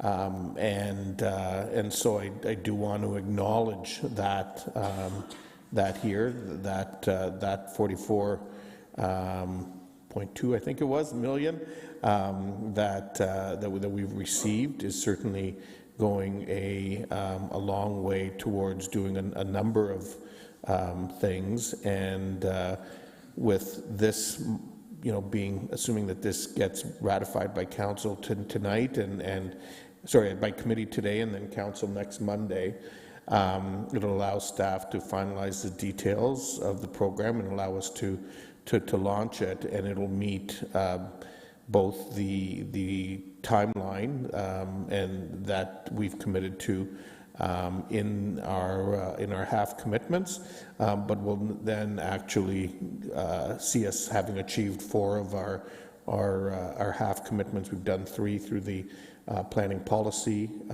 pieces that we moved forward, and then introducing this. Obviously, introducing it and getting the application process is one piece of it. The ultimate piece will actually see the building permits and the construction started in the time frame that's been talked about. So there's a lot of ambitious work that still needs to happen. But I think both us and our federal partners and our community partners are up to rolling our sleeves to move that forward. Thank you, Mr. Mayor. Councillor Singh. Yeah, thank you, Madam Chair. And earlier today, we spoke in in depth about this community's ability to innovate, especially organizations like Communitech. And this is no different, only innovation in housing, innovation towards the creation of affordable housing units. I think this gives that no different kind of incubator than what Communitech is, where it provides a level of concierge service at the early on, where people have an idea, but they don't know how to move forward with that idea. This pilot would enable our staff to both learn and guide well-intentioned organizations in a community that want to see more affordable housing units, irrespective of where they fall within the housing continuum, in reaching towards that goal of building those units. Not only that, but it also provides that seed funding that we heard about early on, that seed funding that is so important, where to explore an option, an idea, there's a lot of risks, and before you can procure a lot of other funding that may be available from other orders of government, which there's a lot more than before, you have to have that analysis and viability of that project. And I think what we are allowing you to do is explore those options through the amendment of this motion in a very transparent and prudent process, where we're being respectful for the funding that's provided to us through the HAB funding to enable the building of these affordable housing units. And one step further, and I think Councillor Stretch, you outlined this. It's great that we have some organizations that have a clear history of building affordable housing units. It's they shouldn't be necessarily precluded from the process, but they shouldn't be the only ones leveraging from this process. And the very least, if they are successful in procuring the early pilot money, I think there should be a basis where they are encouraged, if not required, to partner or allow shadowing by other organizations where they can learn along with it. And I think that early learning is crucial, and it's very expensive to go through and make mistakes.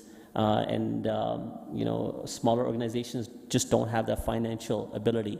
But if they can shadow the process, it's an ability for our staff to learn and those organizations to learn as well. And what we're creating is an atmosphere where we just don't have a few not for housing providers, but we have a huge list. And I think we will create an atmosphere where creation of affordable housing is not a huge barrier. It's a place where it happens, and that's Waterloo Region, and that's the City of Kitchener, and it's all because of the innovation that our staff have put forward. So really happy to move the motion as well as the amendments, and hoping for a recorded vote. Thank you, Councillor Singh. Councillor Davey. Yes, thank you. I too want to thank staff for their work on this, and they were upfront with us the risks involved, and the real challenge is balancing. If you minimize risks to too significant of a degree, the reality is the dollars won't go out and the homes won't get built. So there is risk here that we just have to acknowledge and move forward with.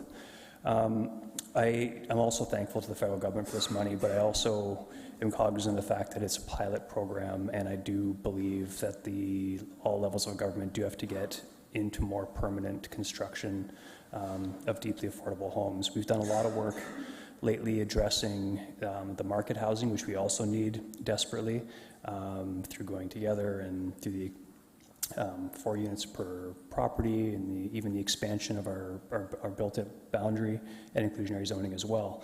But I'm thinking the gap now really is trying to find a way to get these deeply affordable homes, because, as I said before, it's going to be pretty dark for the next 5 years, and we need programs like this to be permanent. But again, thank you to staff for the work. Thank you, Councillor Davey. Councillor Snyder. Thank you, Chair Johnson. Huge thanks to our staff on this. This is another example of the incredible leadership that Kitchener has taken in housing and affordable housing.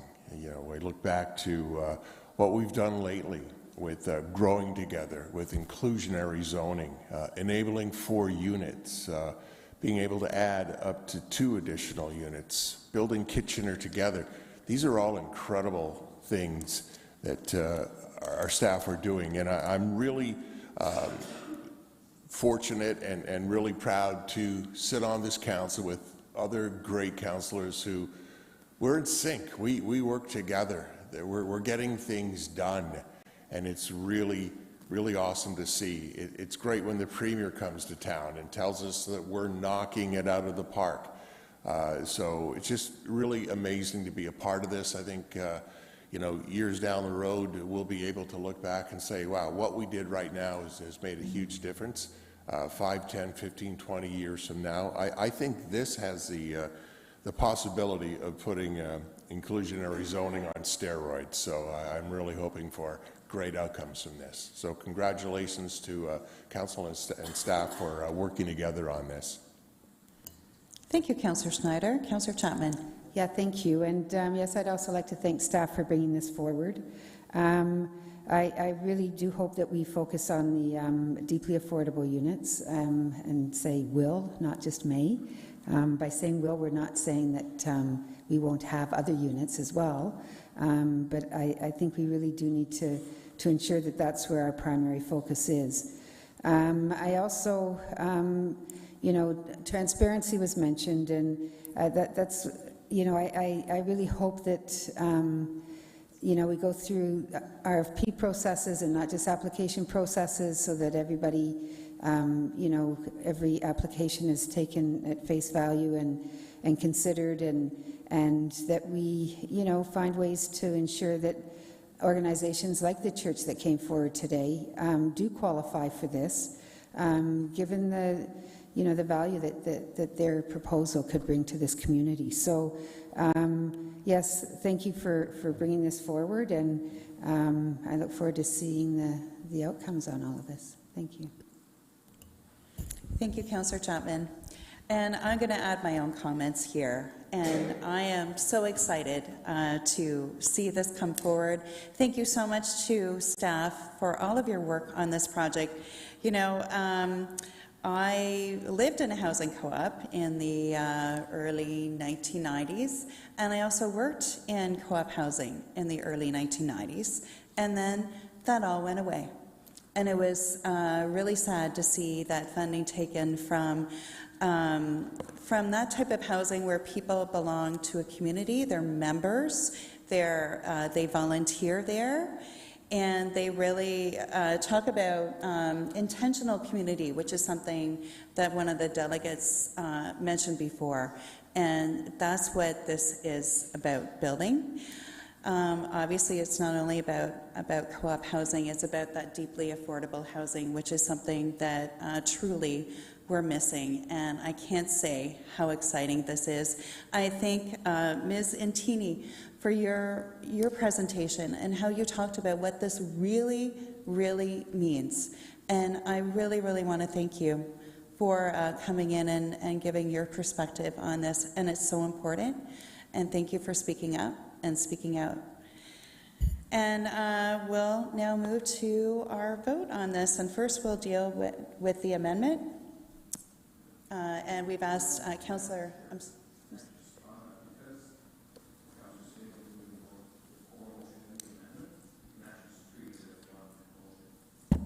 Well, thank you. Okay, so we'll deal with that as one motion, and we've, Councillor Singh has asked for a recorded vote.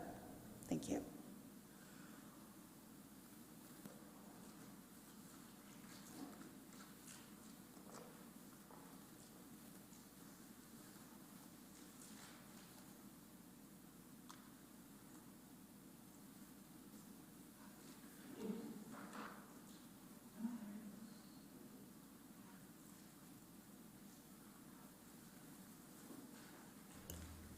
Thank you.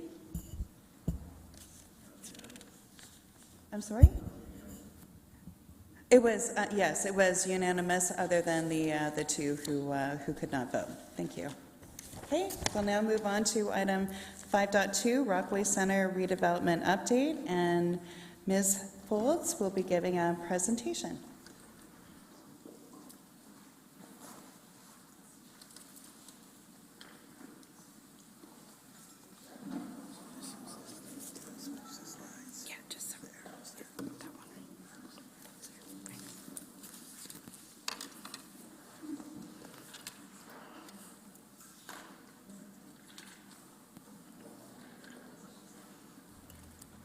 Thank you, and go ahead when you're ready. Good afternoon, Mayor Verbanovic, Chair Johnston, and members of Council. My name is Bethany Pierce, and my role with the City is Supervisor of Older Adult Services. I am here today to update Council on the Rockway Centre redevelopment project and to receive direction to proceed with a three-phase strategy to advance the replacement of Rockway Centre with a new, modern, and accessible older adult centre.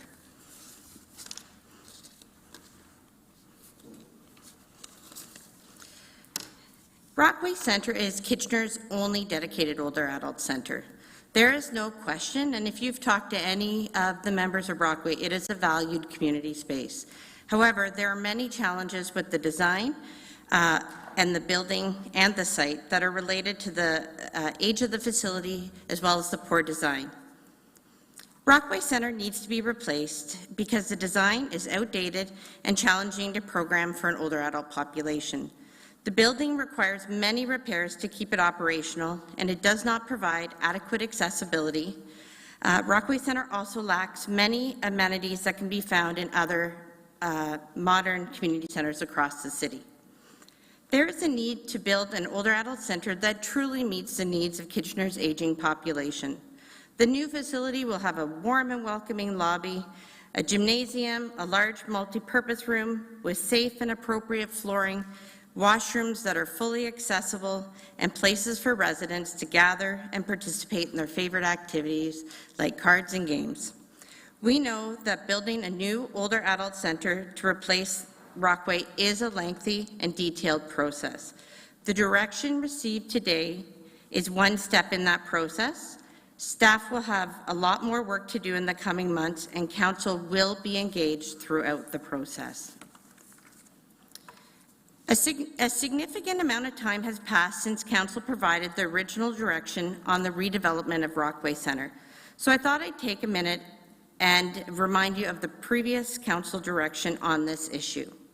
In 2013, Council received a feasibility study and business case for the centre, and staff were directed to begin the request for proposal process to redevelop Rockway Centre into a medium to high density residential building that includes a ground floor older adult community centre with possible ancillary medical, dental, retail, or office type uses.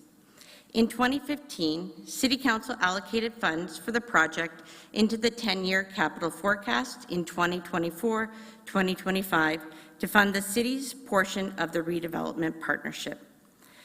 In 2019, Council received the city's updated leisure facilities master plan, which put a priority on partnerships and once again recommended a partnership to develop Rockway as part of a larger mixed-use facility.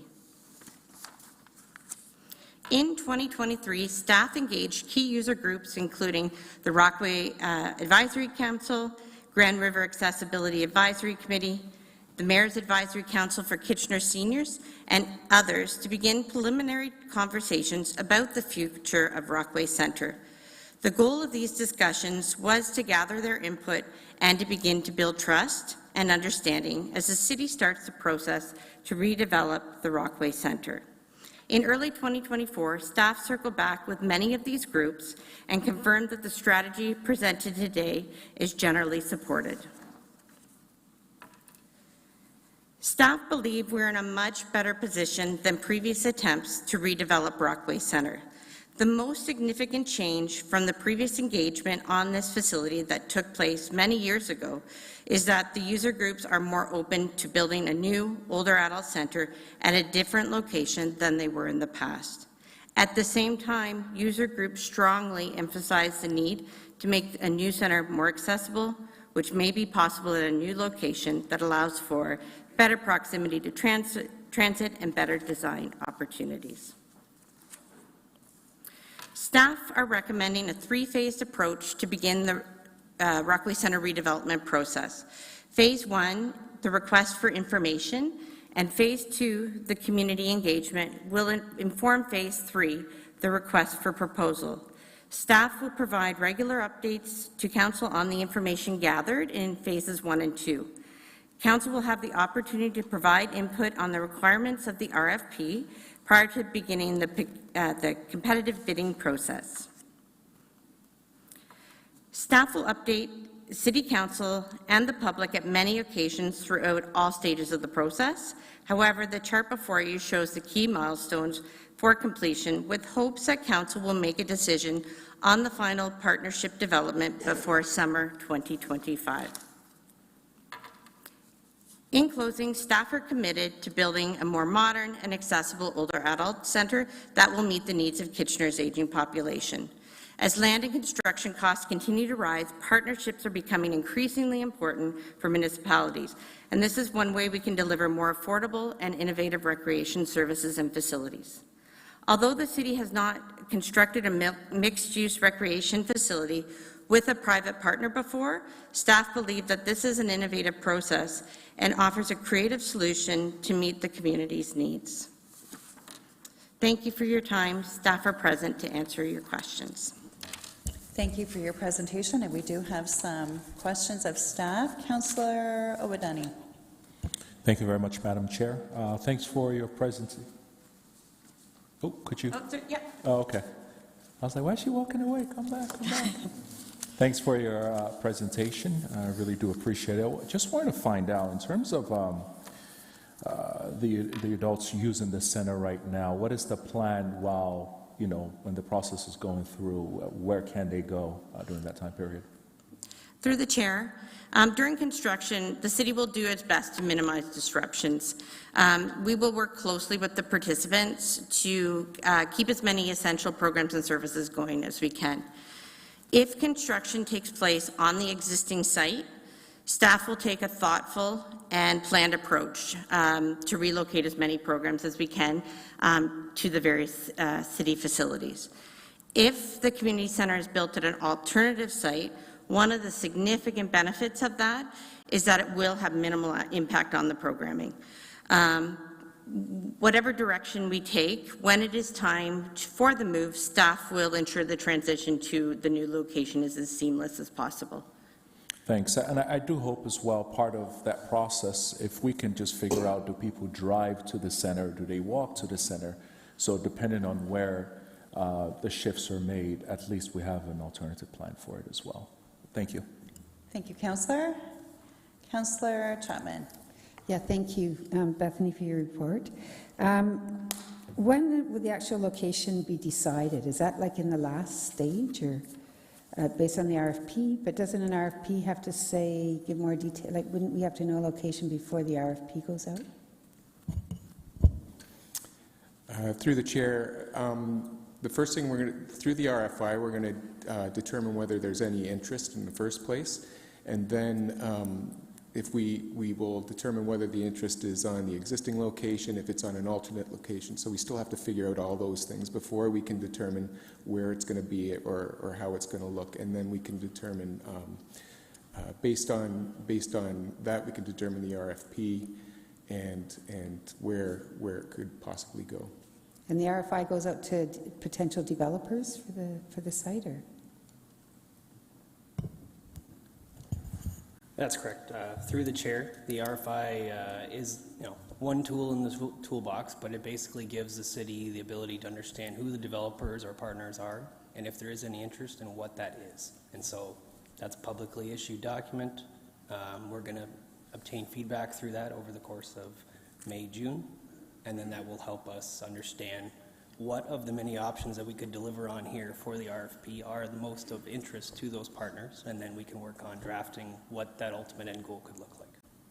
And does the city have any properties? Oh, sorry, Mr. May wanted to comment on that. Yeah, through you, Madam Chair, I just wanted to add that we won't simply be posting the RFI on our website and hoping that somehow someone falls upon that page. We'll want to get this out as broadly as possible. I think you can all agree there will be significant immediate attention, but we'll also have proactive communications so that many organizations within the community are aware of the RFI. My other question had to do with city properties. Like, are there any city properties that are being considered that are, close to public transportation, et cetera, and the size that would work for a centre of this sort, or not? So through you, Madam Chair, the one city property obviously that's being considered is the current site. Right. Other than that, there is still a lot of work to do. I mean, I do want to stress Ms. Pierce's comment This is step one of a 100-step process, and we don't have most of the answers. It is a process built so that we will be back to council on a regular basis to either provide you with those answers or to ask you to make decisions on those answers. Okay, thank you. Just one last sort of question. Can you give us some reassurance that we won't have seniors protesting the street like we did in 2010? So through you, Madam Chair, I'm going to start and then I'm going to pass it over And I to... was there, by the way. Yeah, no, I'm going to start and then I'm going to pass it over to Bethany. What I would say is that we have been much more deliberate this time in building positive and trusting relationships with the key stakeholder groups and the users of the facility. And I know that Bethany and some other staff were out at the center on Friday discussing the redevelopment, and so it may be helpful for her to speak to what the response was she was receiving. I, of course, can't give you a 100% guarantee, but staff generally feel that the relationship is in a very good place, and it's been built on collaboration and two-way communication. Yeah, through the chair, Friday I had the opportunity to go to Rockaway with my colleague Olu, and it was a great opportunity to just be at the center, to clarify any questions that people had, to clear up any misconceptions that they might have. And the themes that really stood out from our visit that day was that people are excited. People are excited to move forward with a new, more modern facility. We also, it was really nice to hear that there was an expression of thanks to staff for being so open and transparent and providing a lot of communication so far this early in the process. So I think with that excitement and continued engagement, we'll have more success. Okay. When appropriate, I'd like to move this. Thanks. I'm sorry, you wanted to move When it? it's appropriate, I'd be willing to move this. Thanks, Councillor Chapman. Councillor Stretch. Yes, thank you. I'm asking a couple what-if questions, but if the center, the senior center does choose to be replaced by another center at a different location, the current spot, then will we have to decide what to do? Then it's not automatically then becoming a community center, or?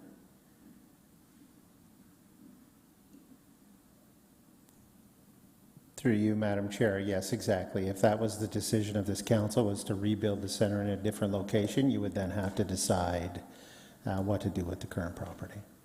Okay, and so with the RFI, we're looking at potentially a partner to work with us at potentially either location, yes? Okay, thank you. That's correct. Thank you. Councillor Deneau. Thank you, Chair Johnson, and thank you for coming out tonight and presenting to us kind of, what we're looking at in the future. So it's very early in the process, and you may say you don't have the answer, but are we looking to increase the size of potential center? And the only reason I ask that is we all know the population is aging, and they're going to demand more and more of city-run programs which are affordable. And so, Mr. Hillebrand? Through the chair, we're looking at a size of about 17,000 square feet, which is a standard that we're building to right now. So, and also, unlike the existing facility, that isn't a purpose-built facility for older adult programming. This would be purpose-built. So we would have the proper programming spaces, the proper size amenities for older adults with washrooms and elevators, if an elevator is needed, and those types of things. So 17,000 square feet is about less wasted space as to what you have now, right? Exactly. Right, okay. So through you, Madam Chair, if I could just jump in there, that's absolutely correct. The other thing I would point out, because she's here today, is Bethany and her team are absolutely knocking it out of the park when it comes to increasing the amount of older adult programming being offered at all of our community centers. So you talk about this need growing. It's not just going to be served by this one dedicated older adult center. It's also increasingly being served by all of our other community centers. No, I have no doubt, because recreational rocks, that's why. The users of for the senior programs, seniors, older adult programs, are they only Kitchener residents, or do they come from outside of Kitchener? Do we know? Through the chair, we have a variety of residents that come from Kitchener, Waterloo, Cambridge, and the townships. Okay, all right. And I guess I'm going to put a quick plug in there. I strongly believe in intergenerational programming, and so, you know, if you could somehow connect with a daycare provider, I think that would be super beneficial for both ends of the spectrum. So that's just my little plug for a few years down the road, but thanks a lot. Thank you, Councillor.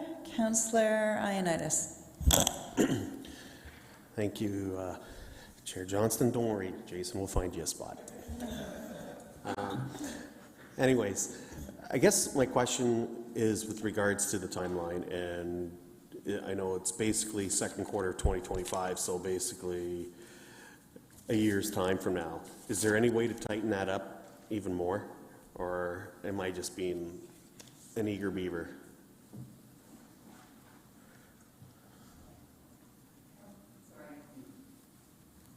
Through you, Madam Chair, I'll be very blunt with Council. I think that's an optimistic timeline. You need to recall all of the legal agreements that we would have to work through with another partner, and think back to some other similar types of partnerships, and it usually takes longer than we think. So we are going to push this hard, but I think that that's an aggressive timeline already. Okay, thank you. Thank you, Councillor. Mr. Mayor, go ahead. Thank you very much, and thanks for all the work that's been done to bring it here to this point. You know, going back to Councillor Chapman's question, I too remember that day. It's probably one of the few days that the council chamber in my time around here has been filled in its entirety. I remember folks dressed in yellow T-shirts with messages on them, and even though council protocol didn't allow for that, everyone was too scared to tell a room full of seniors that those T-shirts were not okay. But the point being that you know, I think the fact that there aren't any here today speaks to the incredible amount of work that's been done by staff to get this to this point, and that's important. I do, you know, as we think about the programming going forward, I mean, one of the contentious issues at the time was the concept was closing Brockway and, you know, just moving the programming to the other community centers around the city. And the message clearly was there was still a need for a older adult dedicated facility. I wonder if we can just still talk about what our vision is going forward, because yes, there's a growing older adult population, but I think part of the recognition is still that there will be a dedicated facility. There'll still be some stuff happening at other places like downtown and Bright Up, and the hope is to have some older adult or maybe younger older adult programming at our community centers, so that we have that cross-generational thing still happening. So it'll be a mixture of options, I think, is what we're trying to strive towards. Is that correct? Through the chair, that is correct. If you ask members of that participate at the Brockway Community Center, they ask the question commonly, is this going to be a dedicated older adult center? In fact, right now it is one of our only dedicated older adult facilities. First and foremost, the answer to that is yes. That we're still looking at providing older adult programming as the main priority at the facility.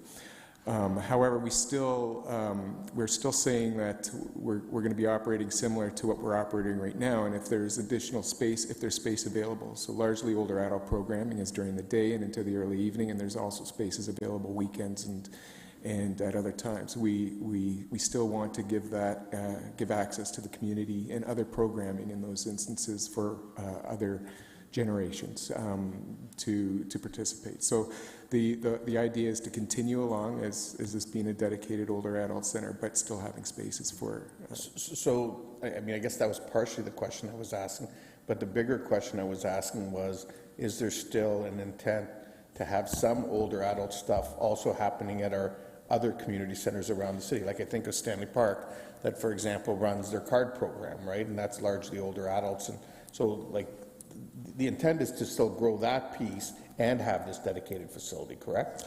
Exactly. As Mr. May indicated, Bethany and her staff are knocking it out of the park, and they are building older adult programming at other community centers, and we'll continue to do that.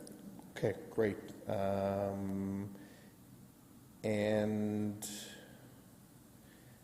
yeah, I'll leave it at that for now. Thanks.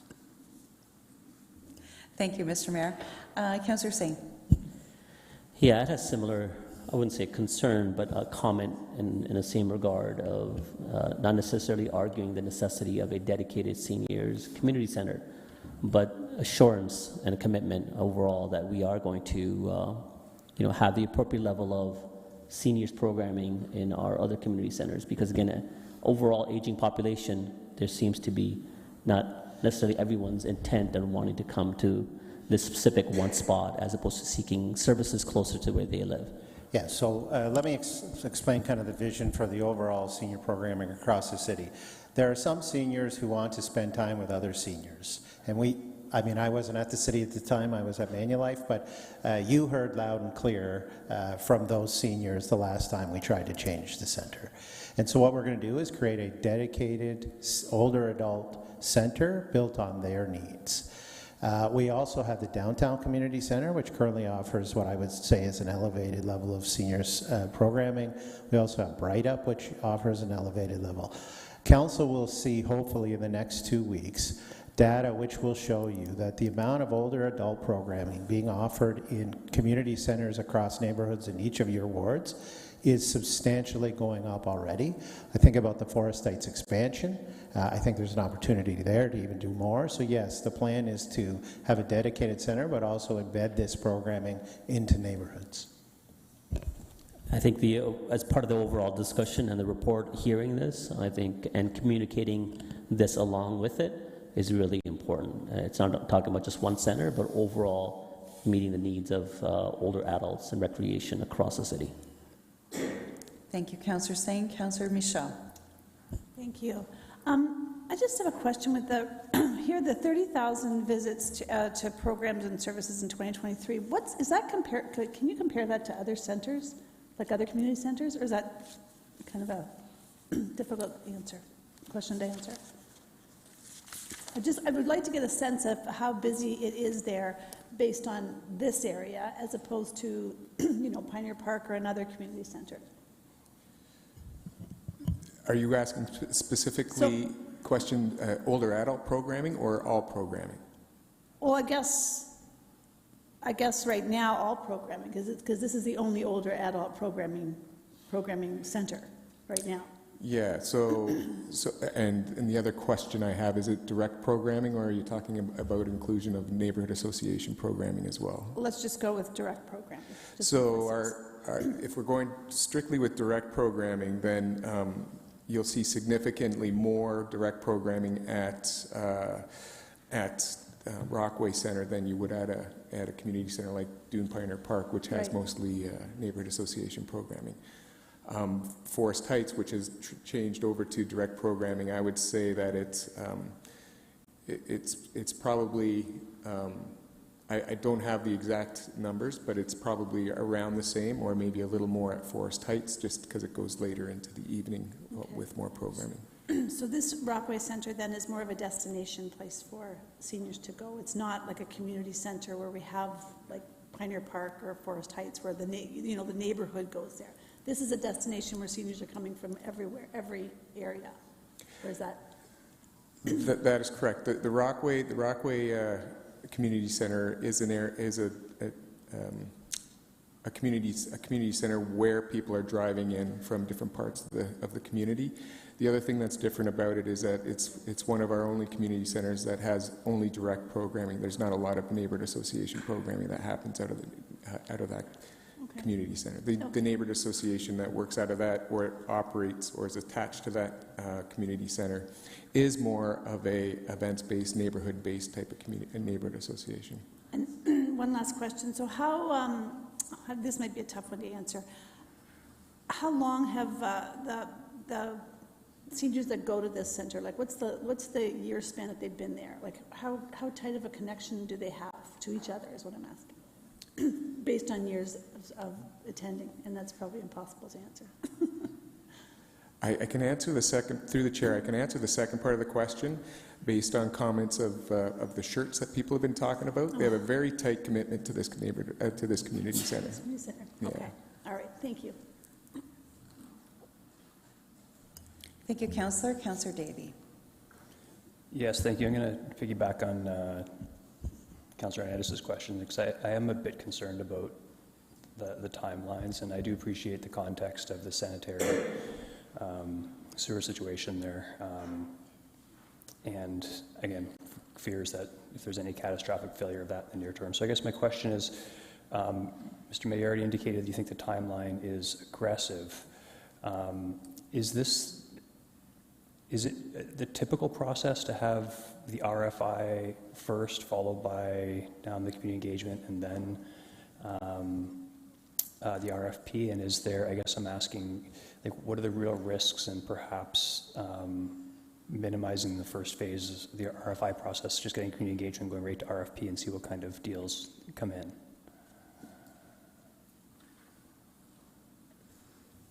Through the chair. The real risk here is that we don't actually know who is out there currently as far as the partners or developers or or actually their level of interest in partnering with the city on either a potential partnership either on city land or off city land. And so, when we were putting together this three-stage approach, we wanted to make sure that we got it right the first time, and we engaged the community and the developers to make sure that we were informed as far as the information that we could receive adequately from everybody and take those into consideration so that when we move ahead with community engagement and the RFP development, that we were all on the same page and aligned with what the actual goals would be and that we could deliver on them.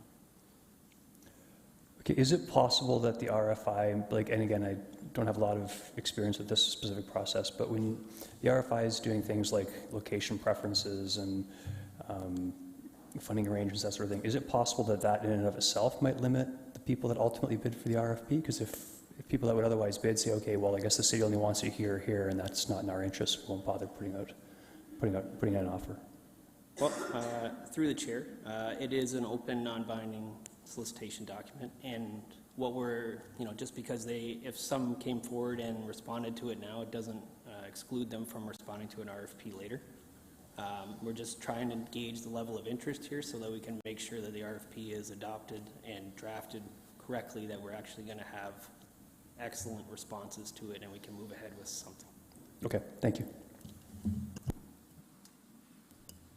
Okay, thank you. That appears to be everyone in the queue, and we'll go back to Councillor Chapman to move it.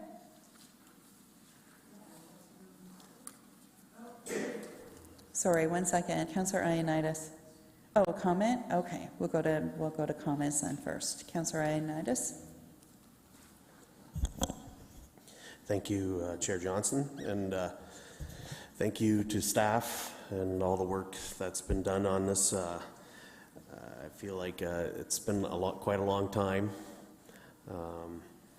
It's, as Mr. May has mentioned, it's a crucial, vital programming for our seniors that it's growing throughout the municipality, and I'm saddened that we can't tighten the timelines on this, because I really feel like this needs to be expedited. But again, I think if we can all, I'm just happy that we're moving this forward, and it's just when it does happen, and when we get this facility built, it's just going to really give that community aspect in livability in our community, and have seniors, at least enjoy more of the city services rather than in a dedicated building, rather than us working around some of our existing facilities. And so I think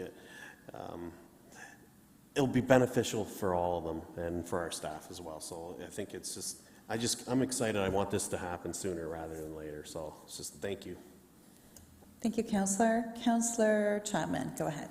Yeah, first I just wanted to say that I want to thank staff for all the care and thought that is put into looking after seniors, because I know I see, staff's faces, and I know you put in a lot of time for this, and I appreciate that, so thank you. I'd like to move that staff proceed with the three-phased Rockway Centre redevelopment strategy as outlined in CSD 2024-191. Thank you. All those in favor? Oh, I'm sorry, you must have just keyed in. I'm sorry. Go ahead. No worries. Thanks, Chair. And again, I just want to thank staff as well. This has been a lengthy journey getting here, but one that I know our older adults are very passionate about. Every time I visit Rockway for an event or activity, certainly it was a topic of conversation that's come up in individual and group conversations from folks, and clearly the message that I've received every time is their love and their passion for the programming, the opportunity to get together and so on has been so important, particularly throughout COVID and in the period afterwards. I mean, the staff that work out of there and out of older adult services as a whole were really so critical to our older adult population during those COVID years, and that's a population that's still in some respects struggling to come back to normal everyday activities amongst some people still, because they still worry about that from a health perspective, particularly if they have some vulnerabilities. And I know this facility, as it comes to fruition, will be something that is so important, particularly as our community continues to age. Think about me getting old down the road. Thank you, Mr. Mayor. Okay, we'll go ahead with our vote now. All those in favor?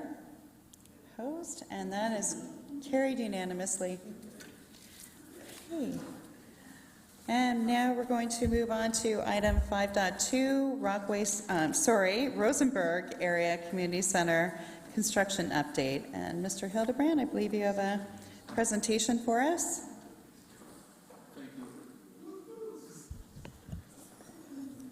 Thank you, Chair Johnson.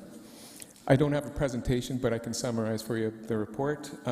It's seeking final approval today with the construction of a joint community center for the Rosenberg area of $8,125,000. This was the fourth priority in the Leisure Facilities Master Plan for development charges for indoor recreation facilities.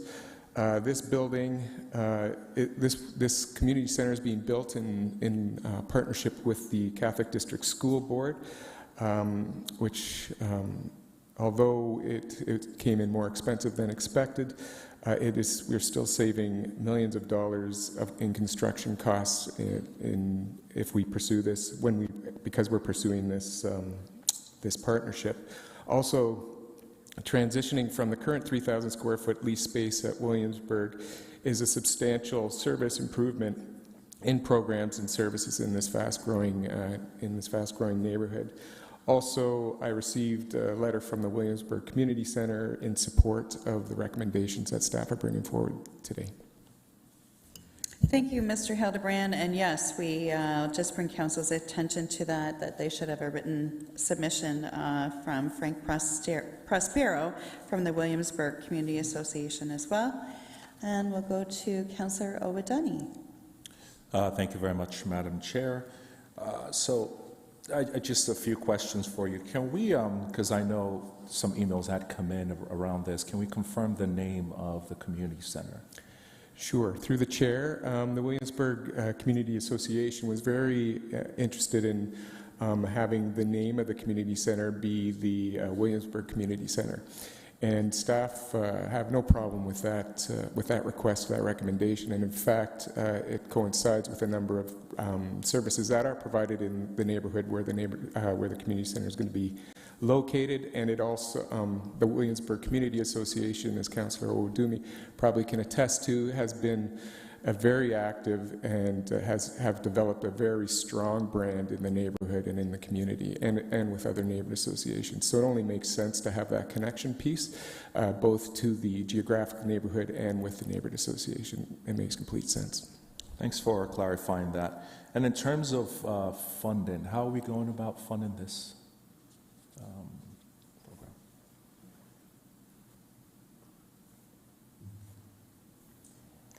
Mr. Lautenbach? So through the chair, this project is fully growth funded, so it's funded from development charges, 100%. So even with the increase in the budget, that'll be fully DC funded.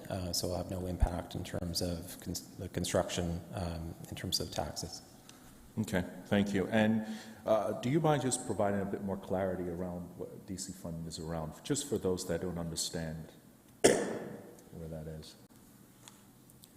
So through the chair, development charges are collected from development that's occurring in terms of supporting growth that's happening in the community.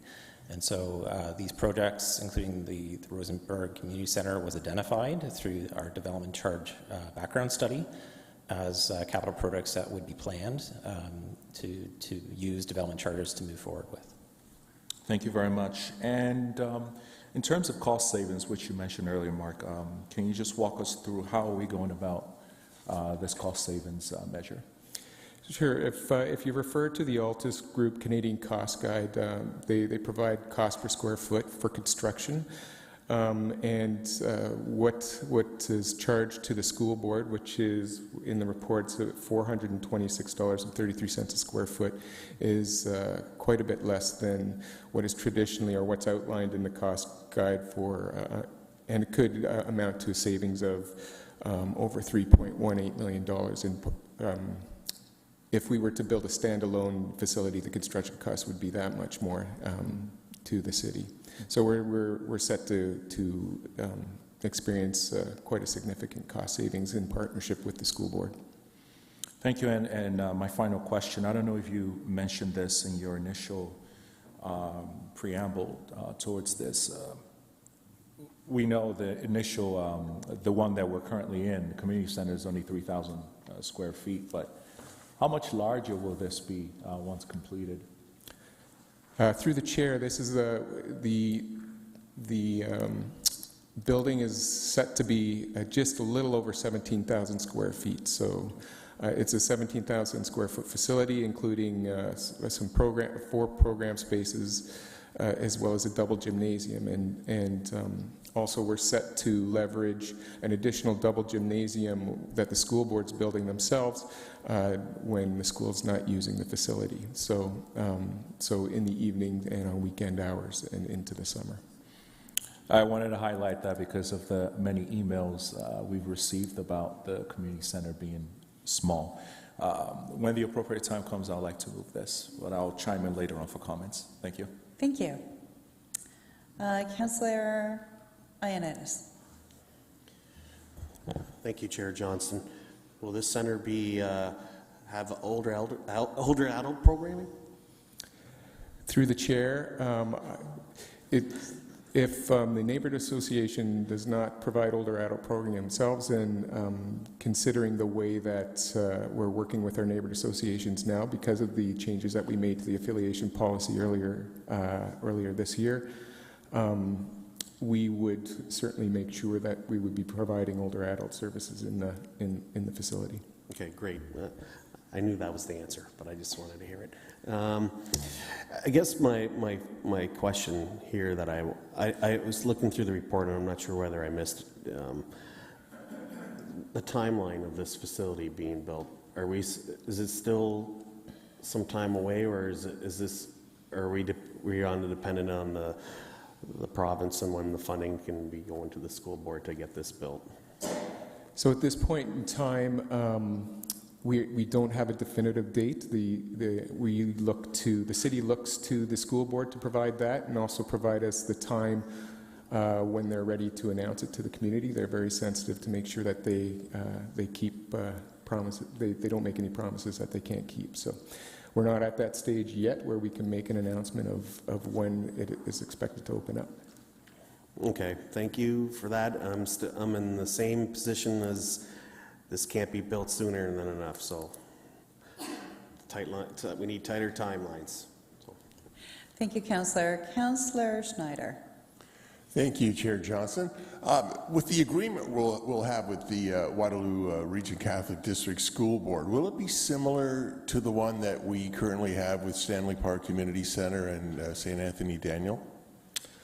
I think a more accurate version of it would be the one that we're working on with the school board with Huron. So it's it'll have a little more detail, but there will be similar things that is it with the Stanley Park one as well. Okay, because it's been a very positive relationship between the two with Stanley Park. So thanks for that. Okay, thank you. That appears to be all the questions. We'll move to comments now. If you want to key in for comments. Councillor Ioannidis. Thank you. I feel like I'm Councillor Singh these days, but but anyways, I just want to encourage staff, whatever is possible, and if it's through if you need help from us members of council or committee to apply pressure, like this area is, as we all know, is ballooning, and this community center should be here. It would, ideally, we should be here today. And so any delays or anything like that, it's just going to put that much further pressure on other centers and lower the standard of living in that area a little bit less. So I want to see that increase. But anyways, if there's anything that we can do to help push those timelines, I'd be willing to happy to help, whatever it is. Thank you, Councillor. Councillor Owodunni. Thank you very much, Madam Chair. As you can tell, I'm really excited about this. This is, when you go to Huron Community Center and you feel the buzz and all the different activities taking place, and you see the youth coming for a drop-in on Thursdays and Fridays, and all of those amazing things taking place, I wish and want the same for Williamsburg, because there's limited programs that can take place in the smallest space. I've had a chance to sit with the board. I appreciate their passion, all the things that they, the heart that they put in. I do want to say a few things. Number one, I am very, very much in support, just in case you were wondering.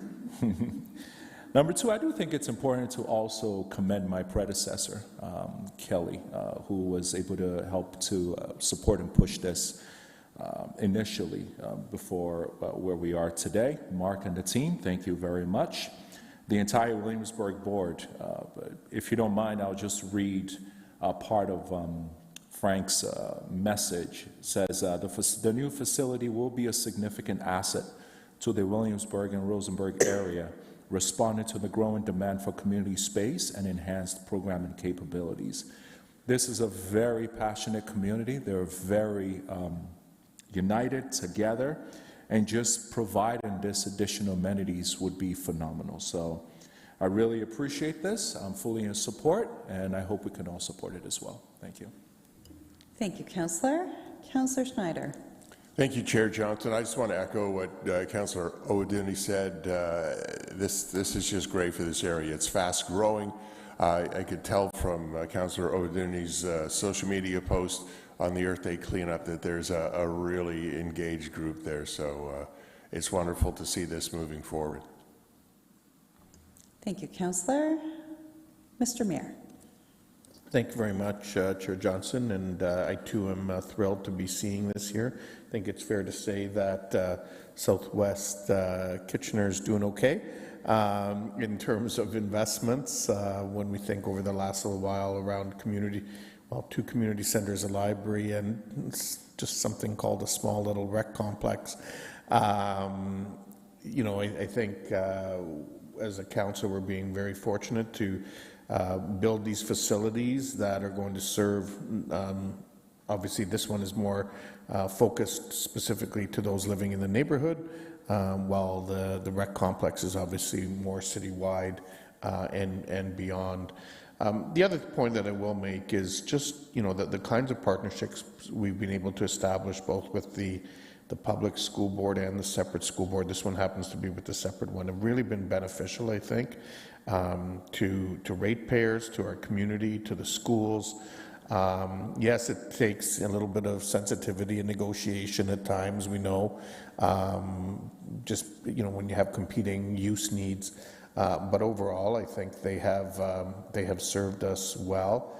I think our very first one, if I remember correctly, was actually in Forest Heights when we did the swimming pool and library attached to the high school back, I think that was the early 70s, somewhere around there. And obviously we've been able to build many since then. So certainly excited to see the project moving forward, and yeah, let's get her done. Thank you, Mr. Mayor. And Councillor Obadani, do you want to officially do your motion, and do you want a recorded vote?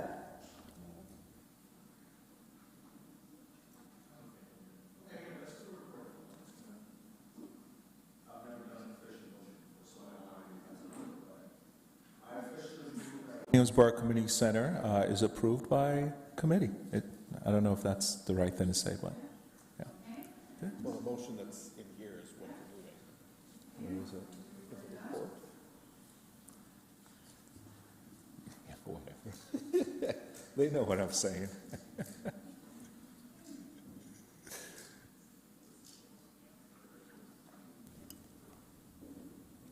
And that is unanimous. Okay. And do I have a motion for adjournment? We are adjourned. Thank you.